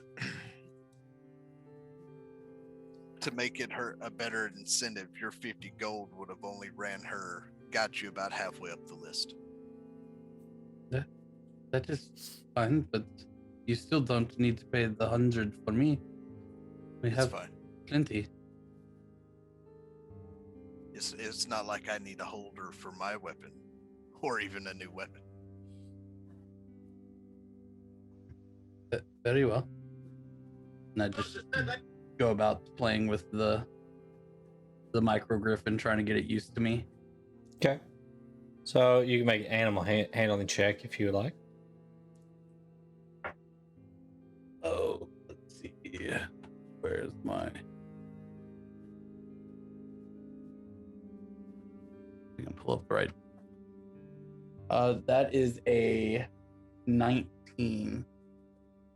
Okay. 15 plus 4.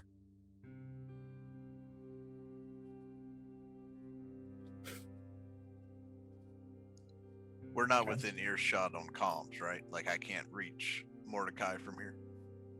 Where did Mordecai and Kai go to? The stables. No, probably not. Not from here. Be I'll look spotty at best. I'll look at El Real and go. I'll go tell the other two that we have to wait an hour if you want to stay here, and we'll meet you back here. Okay. Sure. And then I'll head off towards the stables while he's playing with his griffin. Okay. All right. So, at the stables, you guys approach a gentleman. Halfling.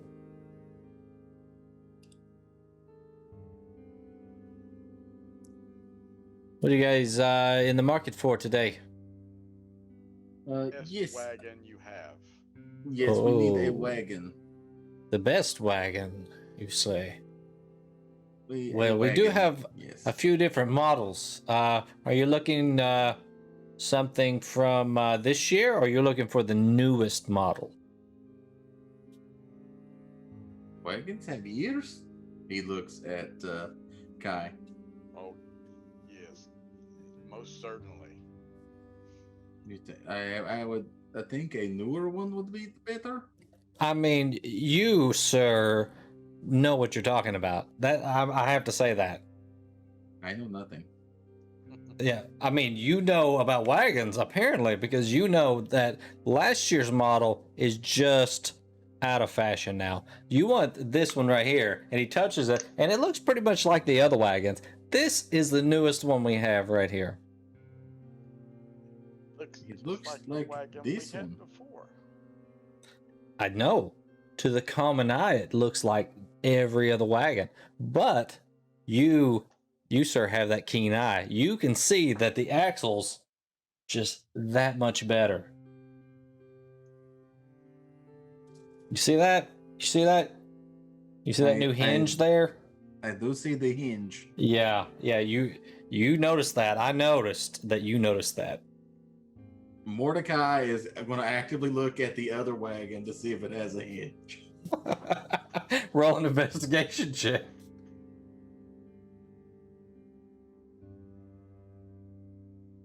That would be an 11. 11.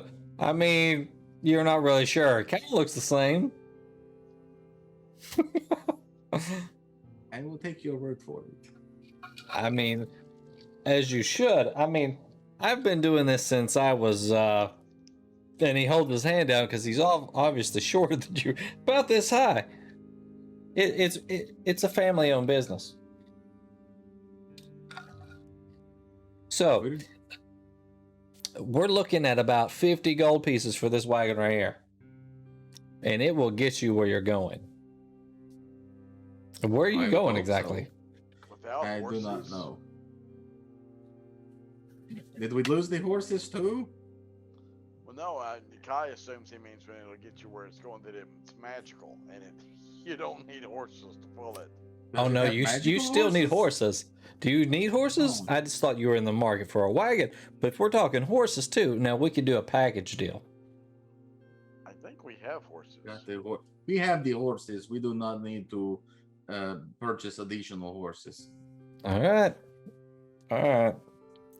I mean, you're going to lose some horsepower, not getting the new horses with the new wagon. But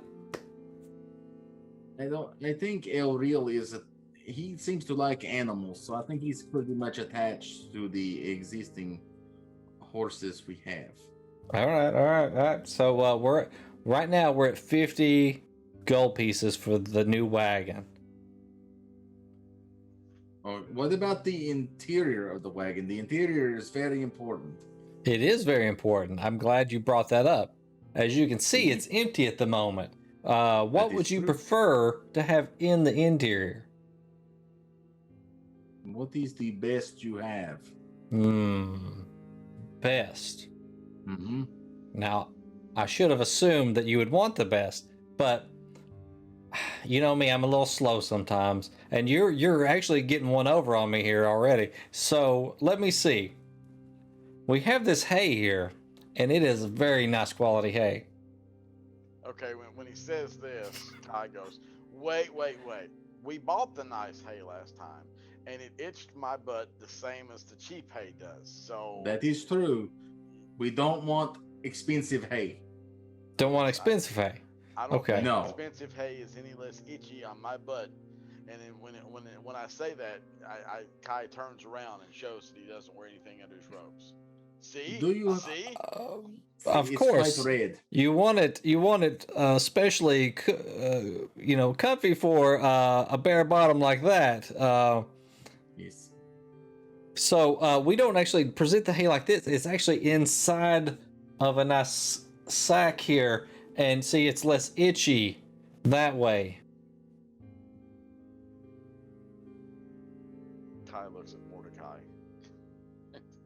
No, I was really hoping maybe you had something other than hay.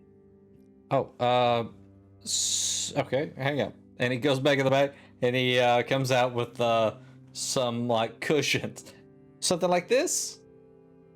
Yes. That would be perfect. Yes. Okay, these are very top quality. We only present these to the very top customers.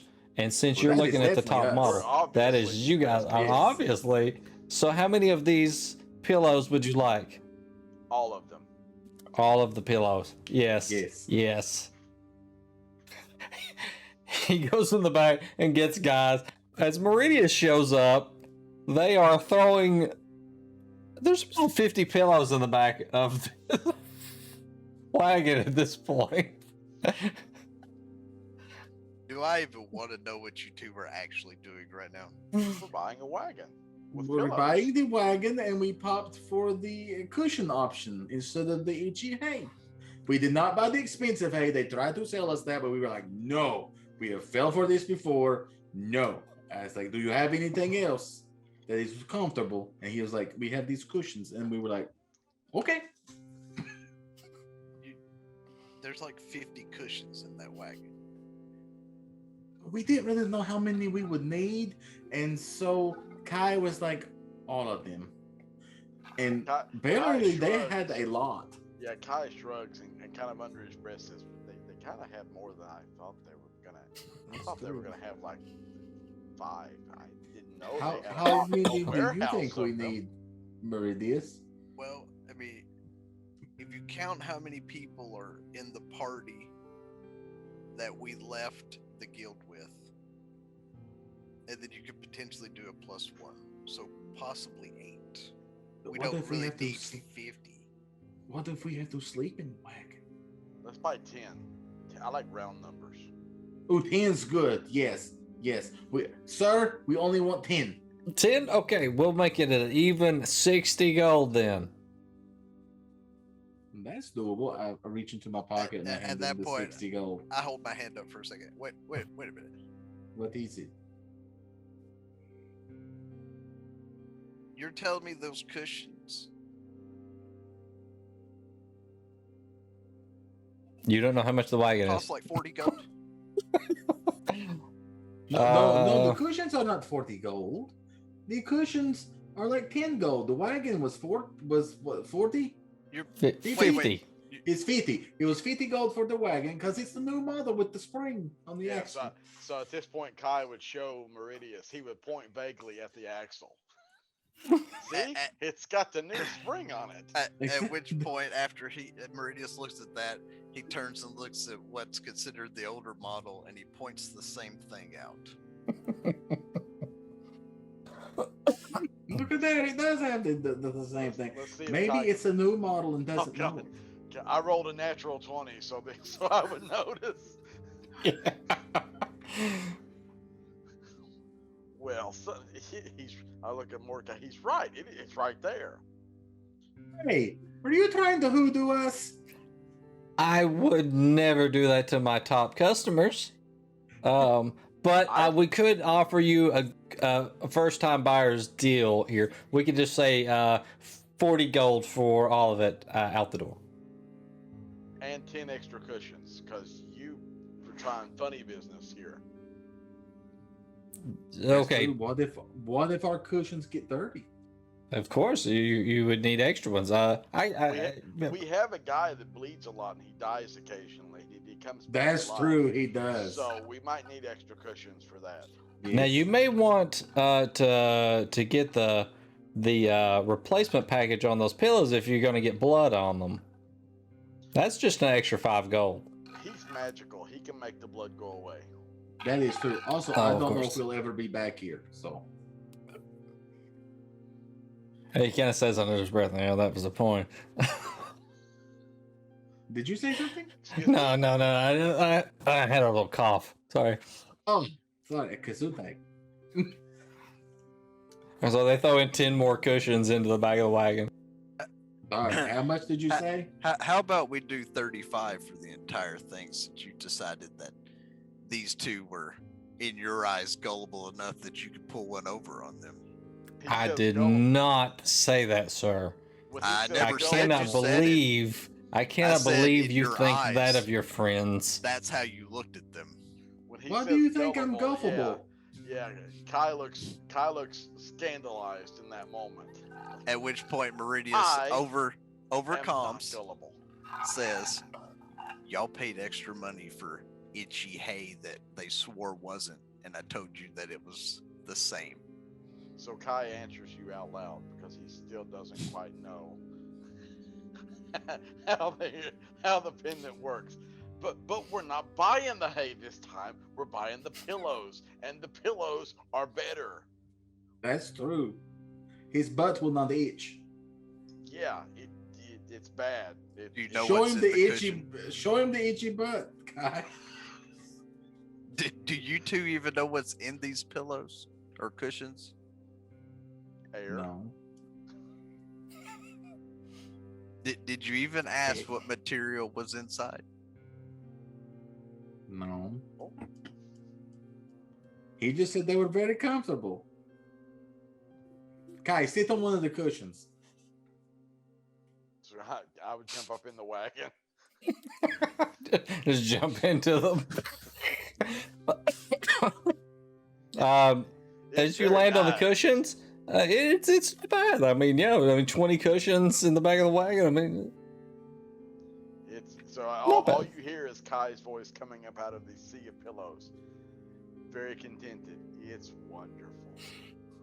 Does your butt itch?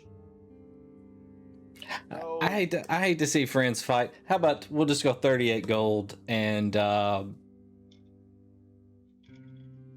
pretty good where he is. He knocked it down for 2 gold.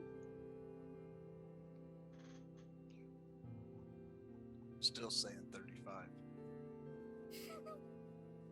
Okay, my friend will not let me spend more than 35 gold on the wagon and the cushions. So can we say 35 and make a deal? I mean, we could always get the guards involved if you'd rather. The guards want to buy a wagon? He knows what I mean more. the guards would like these pillows. These pillows are very nice. The guards probably have to sit a long time. the pillows are nice. That is true. All right, Okay, we could say 37 gold. Oh, see, going down again. Come on, Mordecai, let's meet in the middle. Meeting in the middle will be 36. Okay, 36 gold final offer. I'll take it. He shakes your hand real quick. Okay. Mordecai reaches in to his pouch, hands him 36 gold. Kai reluctantly crawls out of the wagon because he's just realized we don't have the horses here to actually pull the wagon Yeah. anywhere.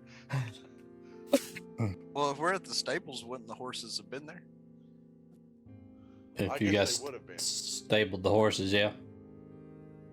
We just have to get them out of their corral and hook them up. So I go over to Mordecai and I give him 18 gold. Oh, you don't have to give me gold. I wanted the pillows, so here, and I hand him the 18 gold. Okay, then. All right, The so transaction's complete. I turn to both of them. We have to stay probably another 40 minutes or so before we can leave. The blacksmith is fixing or making the holder for Elreal's sword. She told us it would be an hour. So Well, that should give us enough time to get the horses attached to the wagon and everything situated. Yeah, I and would then imagine that would take we'll a few meet minutes. Elreal at the blacksmith once we've got all this. Are the town streets big enough where we can drive the wagon through the town? yeah, Okay. yeah, it's plenty of. It's big enough for the mechs to walk through. So yeah. Okay. Yep. And So with the still in the stable, I'll turn and look at the stable master and say, "I didn't catch your name, friend." Oh, my name? It is. Hang on. Oh, hi, hang on. Hang on. It Goose Wilkus. Bigelow, Wagon Gigolo. Wilkus.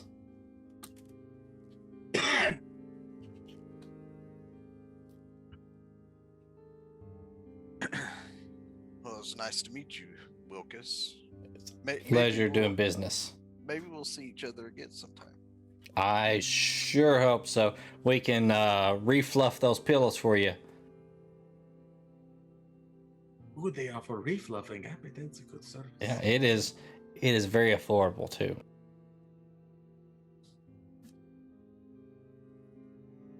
We will have to remember this if we ever come by here again. Yeah, we'll keep that in mind. Okay, so you guys take the wagon and make your way back towards El Real. Would you say we're making our way downtown? Making your way further downtown, yes. Horses attached. And you find El Real. He's playing with his micro griffin, trying to train it a little bit. Still has it on a leash because doesn't want it just to fly off. Yeah, not yet. Not for yet. Doesn't even have a name yet, so. When they get back, I look at him and go, I've got two names I'm stuck between. I don't know whether I should name it Buckbeak or Beta Ray. Is it a boy griffin or a girl griffin? It's a boy. Why aren't you naming it Peter Griffin then? Because it already has its Peter attached. We don't. These conversations making me very uncomfortable.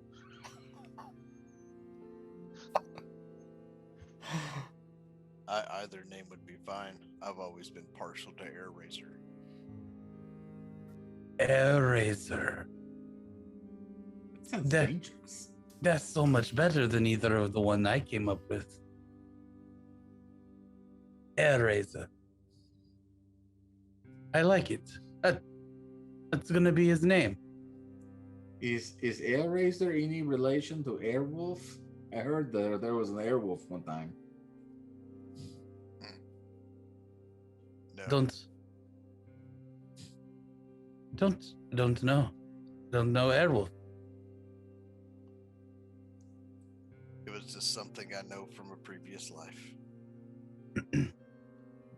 Oh, that's not fair. You remember your previous lives, and Elreal doesn't remember his. Look, guys. I taught him something, and I whistle for him, and he does a little barrel roll. You gotta give him a treat. Give him a treat. All right, so you guys go back to the blacksmith after about another 30 minutes, and as you come in, she sees you and grabs the what do we call that? It's not the hilt; it's the holder that goes on the belt. I'm not sure what name that those go by. The scabbard. Holster? Scabbard. Scabbard? It's very small. I don't know if you could call it a scabbard, but yeah, sure, we'll go with that. Scabbard. It's So really she just brings- a magnet That's on rude. his belt. We don't size shame on this campaign. So small, so small. She brings it over, and she's improved on your drawing a little bit, as she has put like images of the sun on various parts of it, and in the middle is a little yellow like gemstone in each of these sun markings. Here, I added a little bit of flair to it.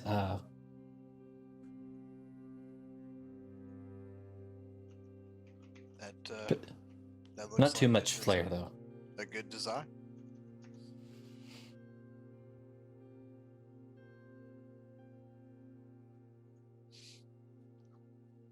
I mean, it does blaze like the sun when he lets the blade show forth. It does. Be sure to tell anyone if they ask where you got this, though.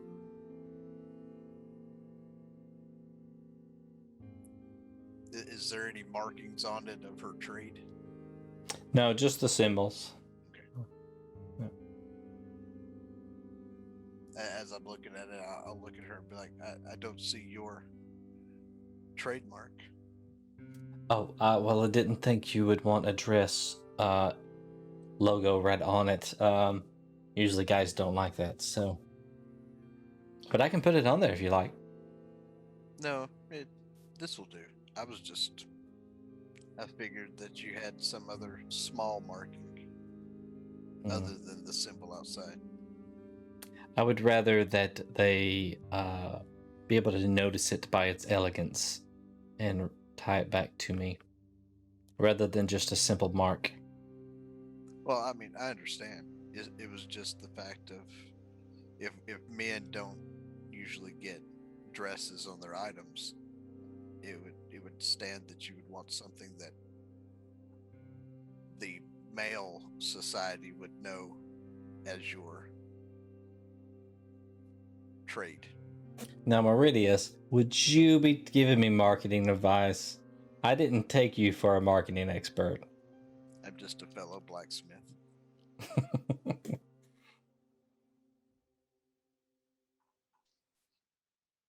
Just trying to help where I can. Much appreciated.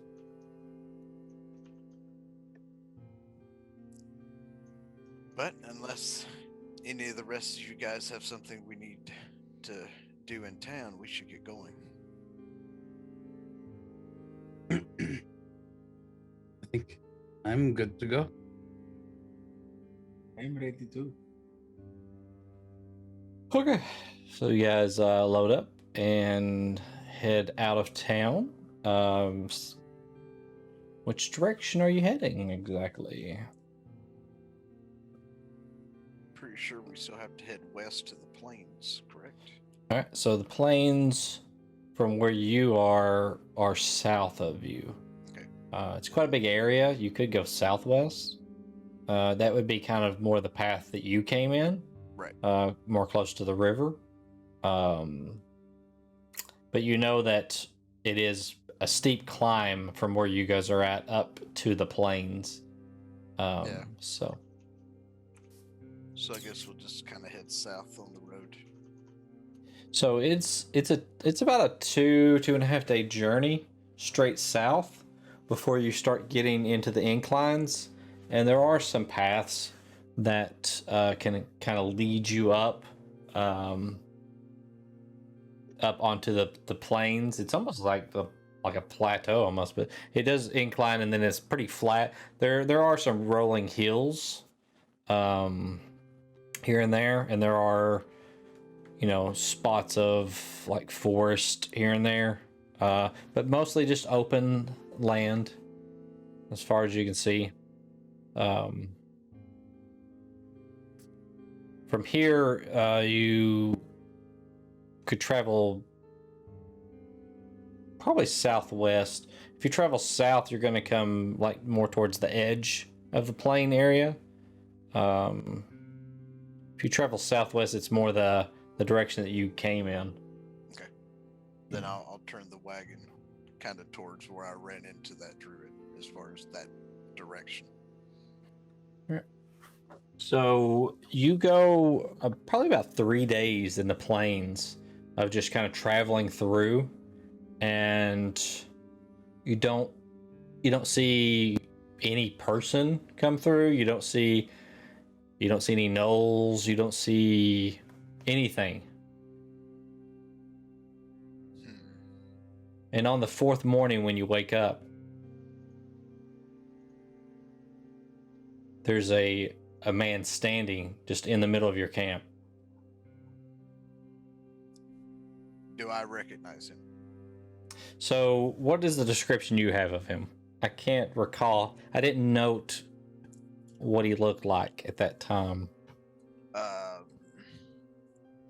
That's because You didn't tell me anything other than he was robed. You just gave me a name.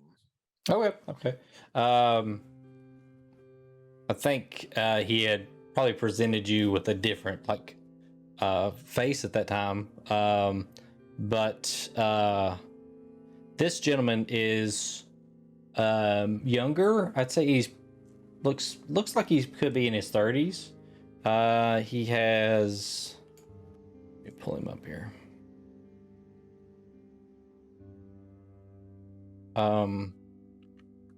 Think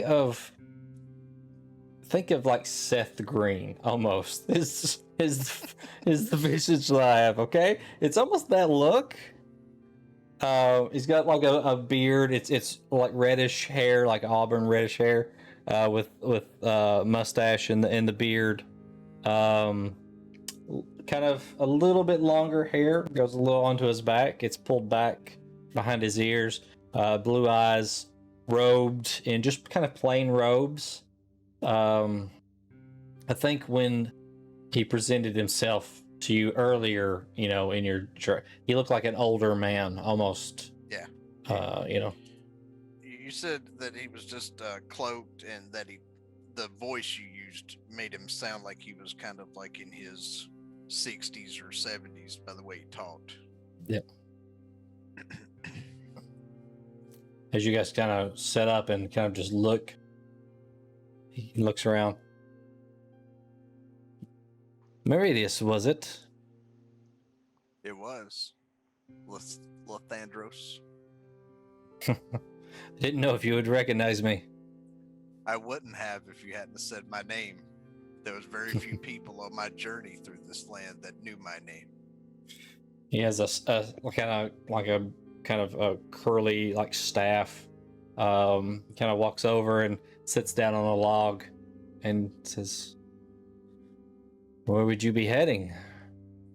Actually, we were looking for you. Oh.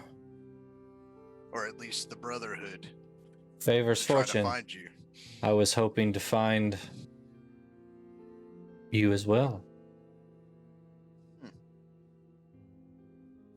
What can I help you with? Well, we've been sent on a mission.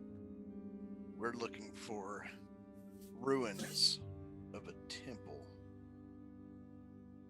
You see his eyes kind of narrow.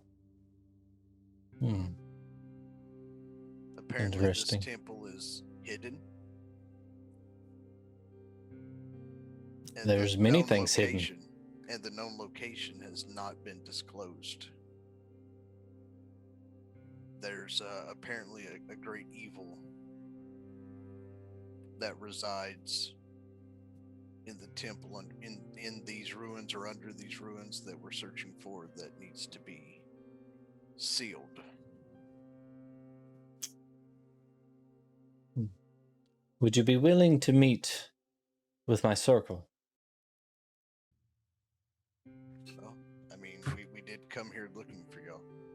From behind Meridius, I look up and go, "We don't know a lot. We only really have legends of this hidden temple." Out of character, stop stealing my joke. I was trying to say it before you typed it, but I was muted still from the phone call. But you say that you've been looking for us as well. Or at I least have. What seems to be your order of business? He stands and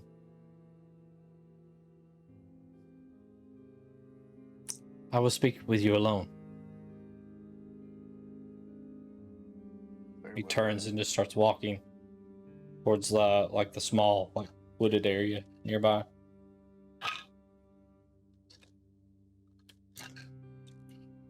Do you join him? Yeah. Okay. Once we're out of earshot, I'll be like, do you not trust my companions, or is it something that I need to break to them? When you've been around as long as I have, you trust you. I have a good feeling about you, though. I understand. I do not mind if you trust them, you can share this with them. I have concerns, though. In my order, we keep balance. It is all that is important. I understand that's why you had me not kill the feral gnolls that attacked me. The gnolls are what concerns me.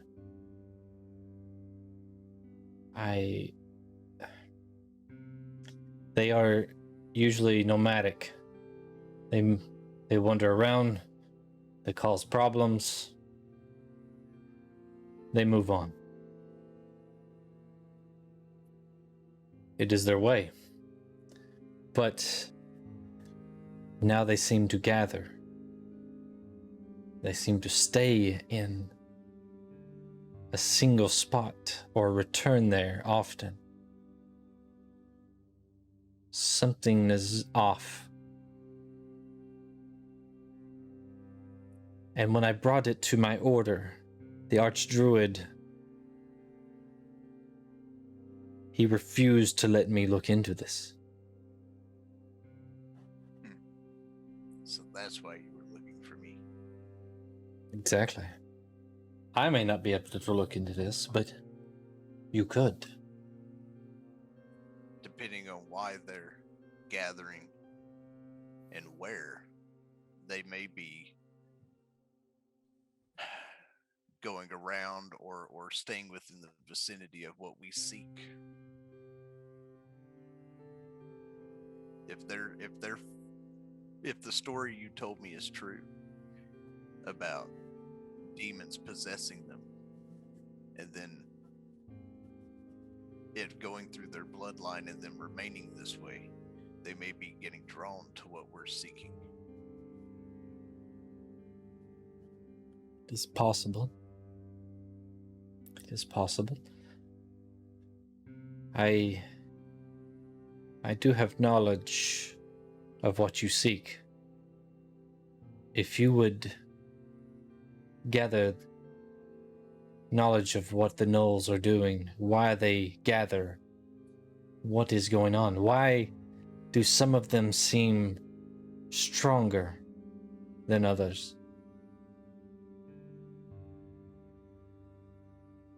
I may be able to trade this knowledge for that knowledge.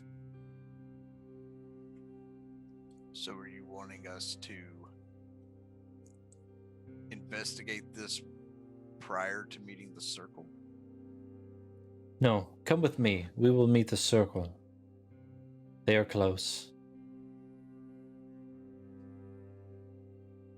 Very well. Make no mention of what you're looking for, though. I've been very vague on most conversations with that topic. The only reason I told you is because, in a way, I owe you my life. Yes. Or at Some least in the the circle gnolls owe you their life. One of the two. Some in the circle would see your journey to this forgotten place as a threat to the balance itself. They may strike you down there. So keep it between us. I understand. Bring your party, and I will wait over here. Very well. And as I'm walking back to the camp, I come across the comms and tell them that they want us to meet the inner circle. He wants us to gather information about some feral gnolls, which we'll get more information on once we meet the circle. And if we don't, then I'll tell you what I know from him. But no mention of the ruins, because there's a chance that they may not want us there. And then as I get to the party, I'm like, all right, guys, so Lysandro wants us to meet the circles since we're kind of in their territory and have a talk with them. That way it seems like I'm just carrying on a conversation with them, even though I done told them everything. If you think that this is what we should do, then that is what we will do. I mean, that's who we came to look for, to try to find some information. So this is the best lead we have at this moment. I guess let us proceed.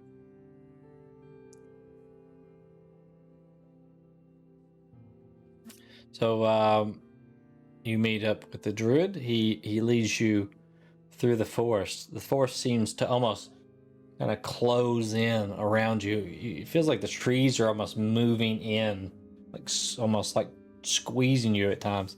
And then all of a sudden he opens his hands and it's almost like the trees start to part before you.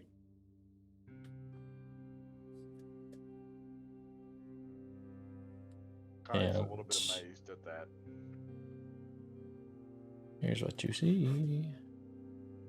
That is a neat trick.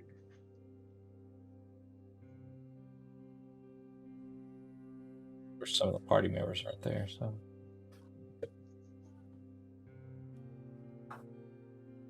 I mean, it's fine. The council doesn't need to know that we've got 3 party members that are somewhere else right now.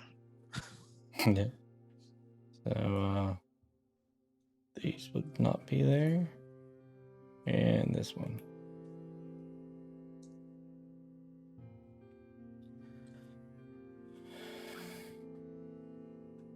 As you enter this grove here, there's a river that kind of runs through, and it kind of curves around and goes around this central little piece of land there and goes back around, gently, flowing from the top of the map down towards the bottom there. Across from you, you see a number of what you must assume as druids. There are various races.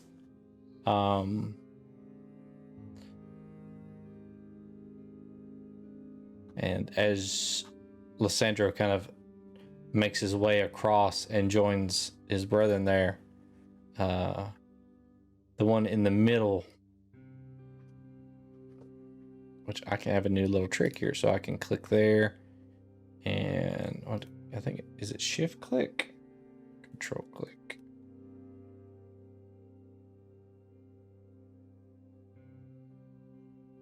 There you go. Shift Z, and it pops up the token like that. So that new feature of Roll20 added. Nice. An elf in the middle there steps out, says, I am Archdruid Amanon of the Brotherhood of the Rolling Hills. What brings you to our grove?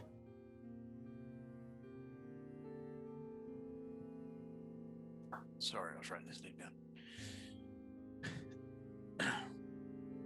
We have out here pretty much searching for answers to some things that seem odd or seem of an evil nature.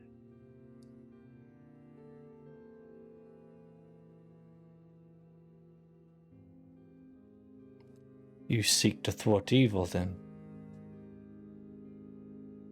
We do. This is not uncommon among the mortals.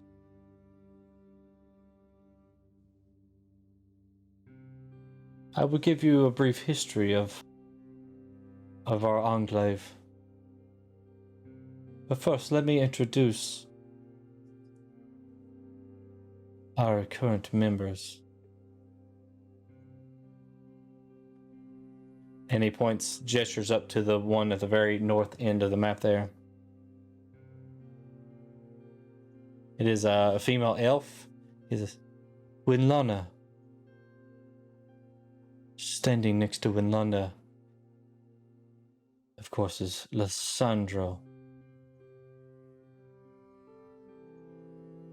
And then next to Lysandro, you see a blue genasi. This is Lazuli. And then next to Lazuli, you see a gnome. This here is Zilrin. And then on the other side of Amanon, you see a half-orc. This here is Lamaz. And then next to him is a very beautiful elven girl. This is Prayara. And that's hard to say. Prayara.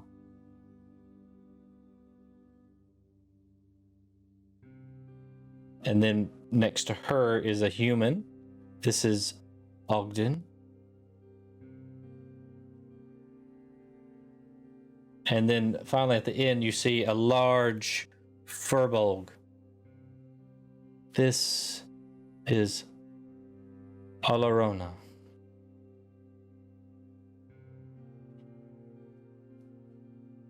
You now know our names. What is your names? We didn't catch the human's name. Which human are you talking about? Did Yeah, you say Ogden. there was a human? Oh, he Yeah, must have cut Ogden. out. I didn't hear the name. Ogden. Yeah, No. sorry. Yeah, that Zoom cut out when you said it. I was like, I heard human and then I heard furball.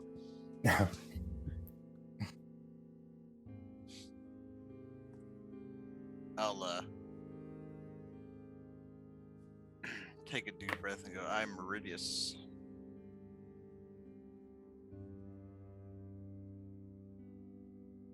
Yeah. Kind of shouting this across. I mean, Yeah, his voice comes across as booming, but it's not like he's shouting, though. No. so Kai would not understand the physics in play. And he points at himself and yells across, I am Kai! Really, really loud. My name is Mordecai Bannon. And then Erel introduced himself.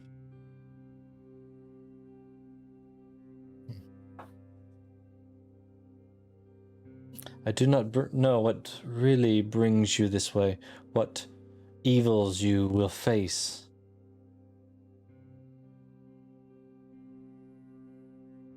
But our enclave has been here for a long time. Long ago, we walked these many lands, bringing balance to the world. In those days, there were many powerful creatures of both good and of evil. But there was balance. So we slumbered. Through these dreams, we traveled to many foreign lands and saw great wonders. Then our sleep was disturbed as a powerful voice could be heard throughout the multiverse. One could hear the agonizing pain in this voice and its want for the destruction of all things. Then by some means the voice was silenced. But even though it did not accomplish its goal, it did awaken our clan from its deep slumber. We had found that much had changed in the world since we had journeyed into the ethereal and beyond. A great evil had once dominated these lands, much more powerful than our clan's combined powers, but now it was diminished. Many in the clan that lacked the means to slumber stayed behind. It is unknown to us what became of them, But we have new followers now, which is very important, as the balance must be maintained. I would warn you, in your quest to thwart evil, do not unbalance this world, or you will deal with us.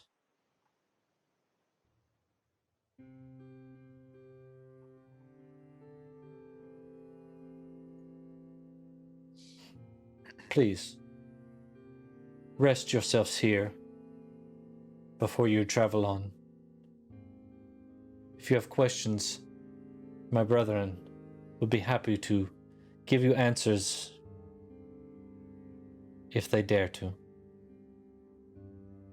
He bows his head and kind of walks back into the forest and kind of just dissolves into like the forest area. It's like it just kind of grows around him. You see the others kind of relax as he leaves.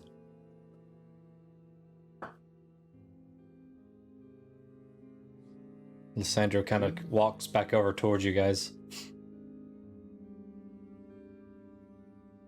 I do not think your leader likes us very much.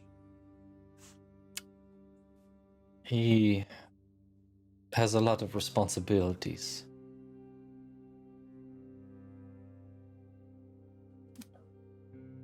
Makes him, he doesn't have the time for friendship or to like someone.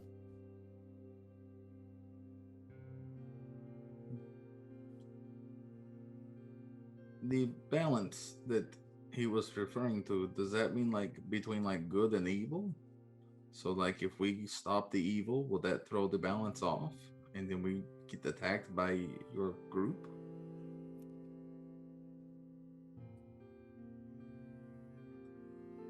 These are the old ways.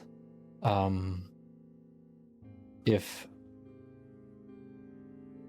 we feel that the balance in the world is swayed one way or the other, it is our duty to rectify that. If you mean to thwart this evil and somewhere in the world it is not rectified by some other evil action being taken, then possibly.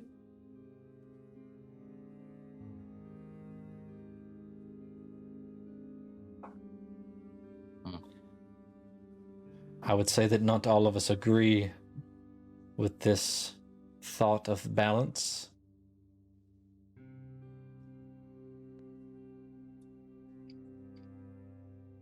But he is our leader, so we must follow him. So, what are your thoughts on the armies that are gathering and growing with these mechanized creatures that they have at their disposal? I do not like the machinery, the mechanical monsters they bring, but they do serve a purpose. The Arakocra have lived here in peace for a long time.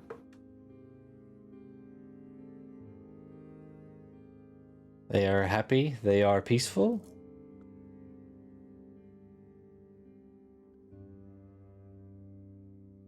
Maybe to a fault. Maybe this is to bring it back into balance.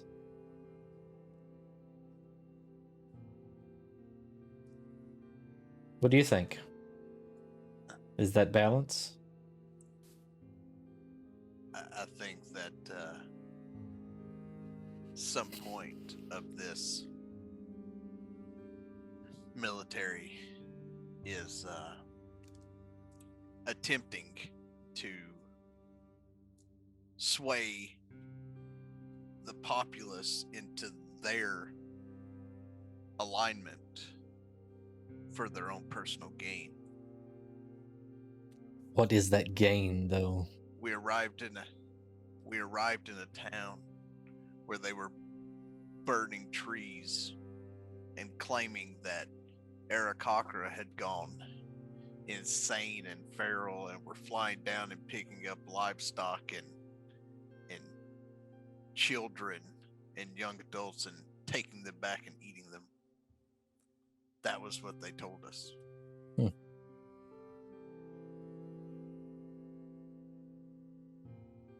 And what do you believe? I believe my race has fought alongside them for many centuries, and I've never seen one act that way.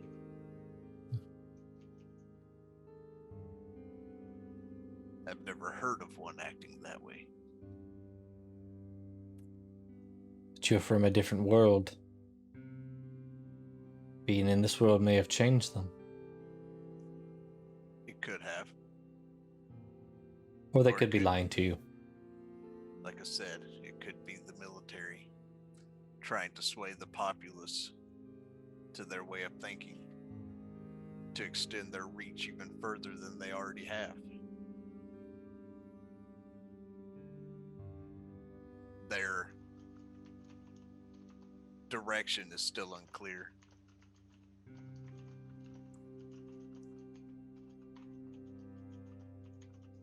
I do know that the garrison at the town of Grimm is looking for y'all.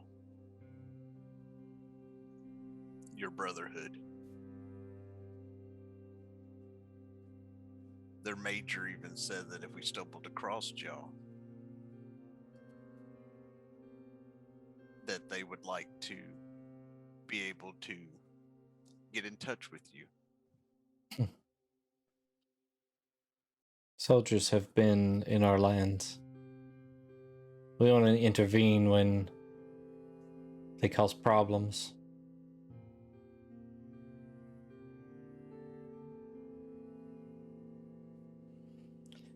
So, we will focus at the task at hand. I kind of leans in. I am worried that whatever is bringing these gnolls together is a little closer than... He kind of looks over his shoulder back at the other druids. A little closer than I would like it to be.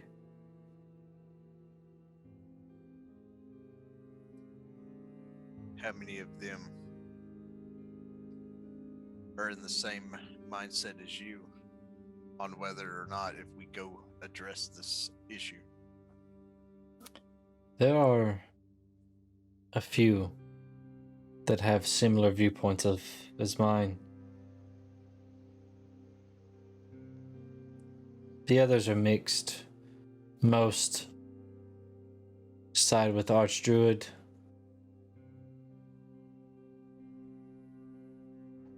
Yet another probably wouldn't choose a side. But it is odd that I'm forbidden to look into this myself. When you told me that, that seemed like something's being hidden or covered up. Mm-hmm. Exactly. And by that, the only person that would have the authority to stop you is the one person that's already threatened me and my team.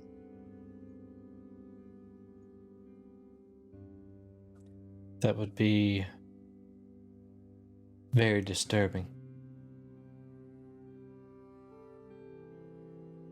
I would Also, hate. just What? I was gonna say. Also, I do not like being threatened.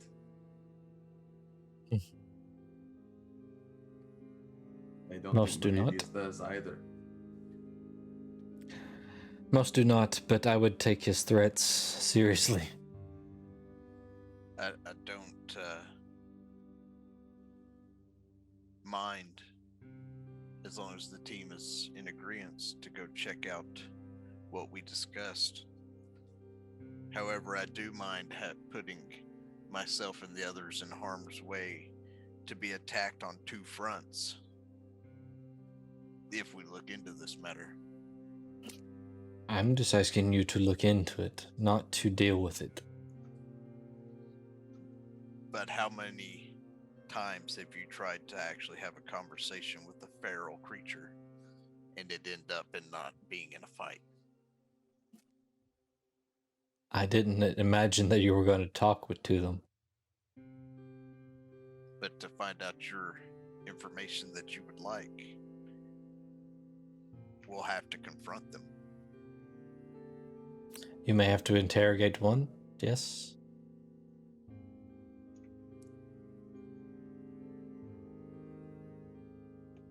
So, if we're in a fight with them, and it's viewed as tipping the balance to y'all, then we will also be in a fight with y'all. There is that threat. But if you find out what is going on, and if it leads back here, then I will stand with you.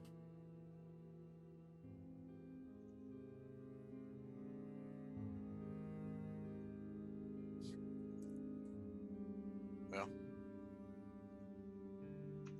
we need to find what you and I discussed. And if the only way to get that is to go investigate this issue, then I guess that's where we're heading. Provided everyone else is on board with the situation.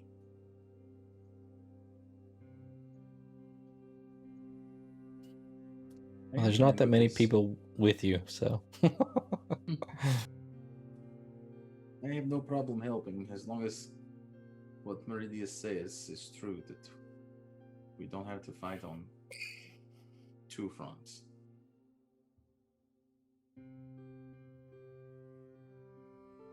Kai's just kind of bobbing his head back and forth. He's gonna do what everybody else does.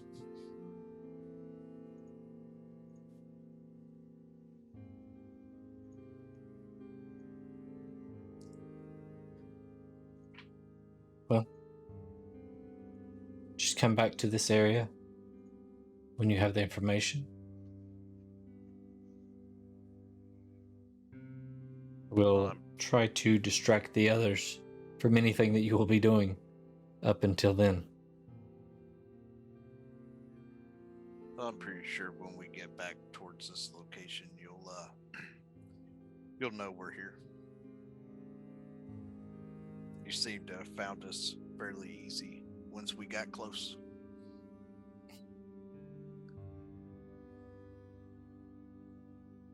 He kind of waves an arm and the trees kind of part behind you.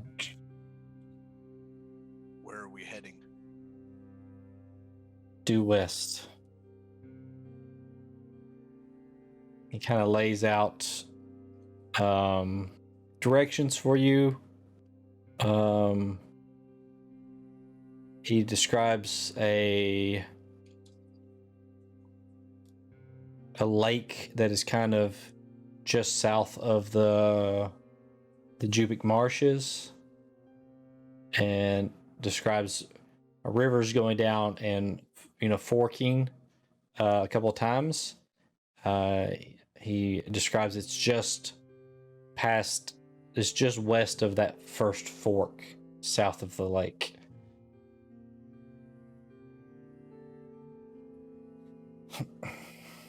Very well.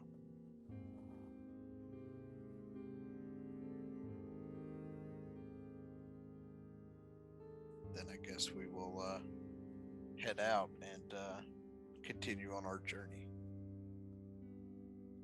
Alright, so as you guys walk back through the trees, they close in behind you, almost kind of pushing you out of the forest. And I guess we'll stop there for the evening, since we are down to 3 at this point. 3 out of 7 ain't bad, right? So Yeah. if we only had to step away. If we only had a half of one of you here, then We do. It's the DM. Yeah. So I guess we'll stop there. That way we don't get too far ahead, and hopefully we can pick up more players next go around. Usually we would have a game next Saturday, but I think we're gonna call it off for Memorial Day weekend. But me and Clan got some retro tomorrow. We missed last week, so we gotta Right. make up for it tomorrow. Got a big surprise on the stream, so come check that out. I like surprises. Surprise.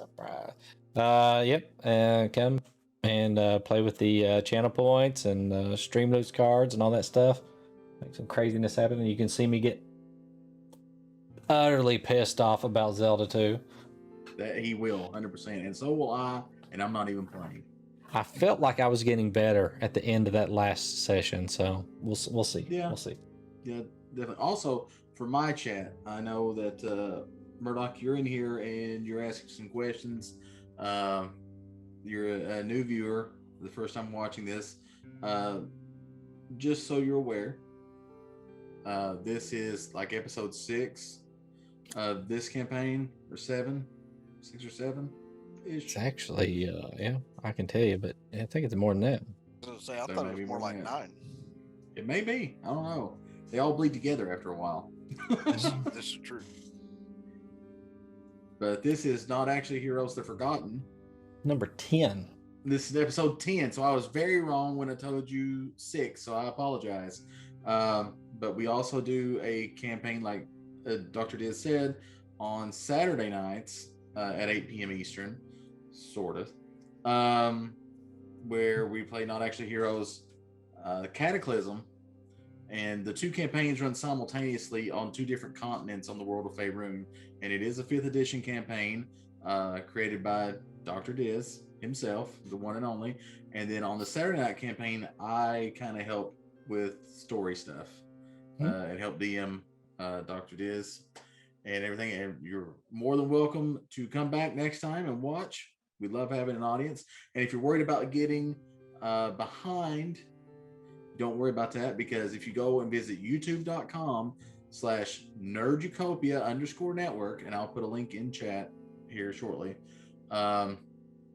you can stop by there, and both campaigns are on there, so you can get caught up with what's going on and everything in the campaigns.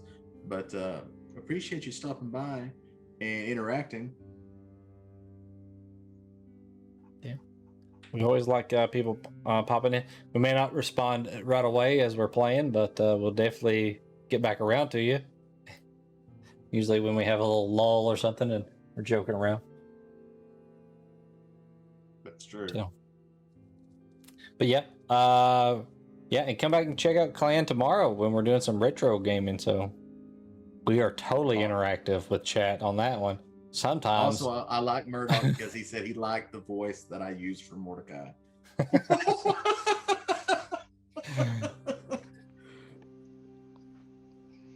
Yeah, Clan definitely number 1. Yep. And also, if you haven't already, be sure that you stop by twitch.tv/DrDiz_DM. Give him a follow. He's our DM. He is the hostess with the mostest, if you will. And then, if you want to, you can drop me a follow too. Just saying. That'd be great. And I mean, we may, if we ever look to expand the party, definitely hit you up. Yeah. All right. Well, I guess we'll sign off until next time. This campaign will be 2 weeks from today. Hopefully, we'll have more of the players, like I said, and we can get some really good role play. I think we have really good role playing tonight, actually, but Yep. never hurts having more people. But Oh, well, then there you go. Already a follower. Then that's perfect. Bam, there you go. Follow. Yeah. Good job. All right. So we'll see you guys next time. See ya.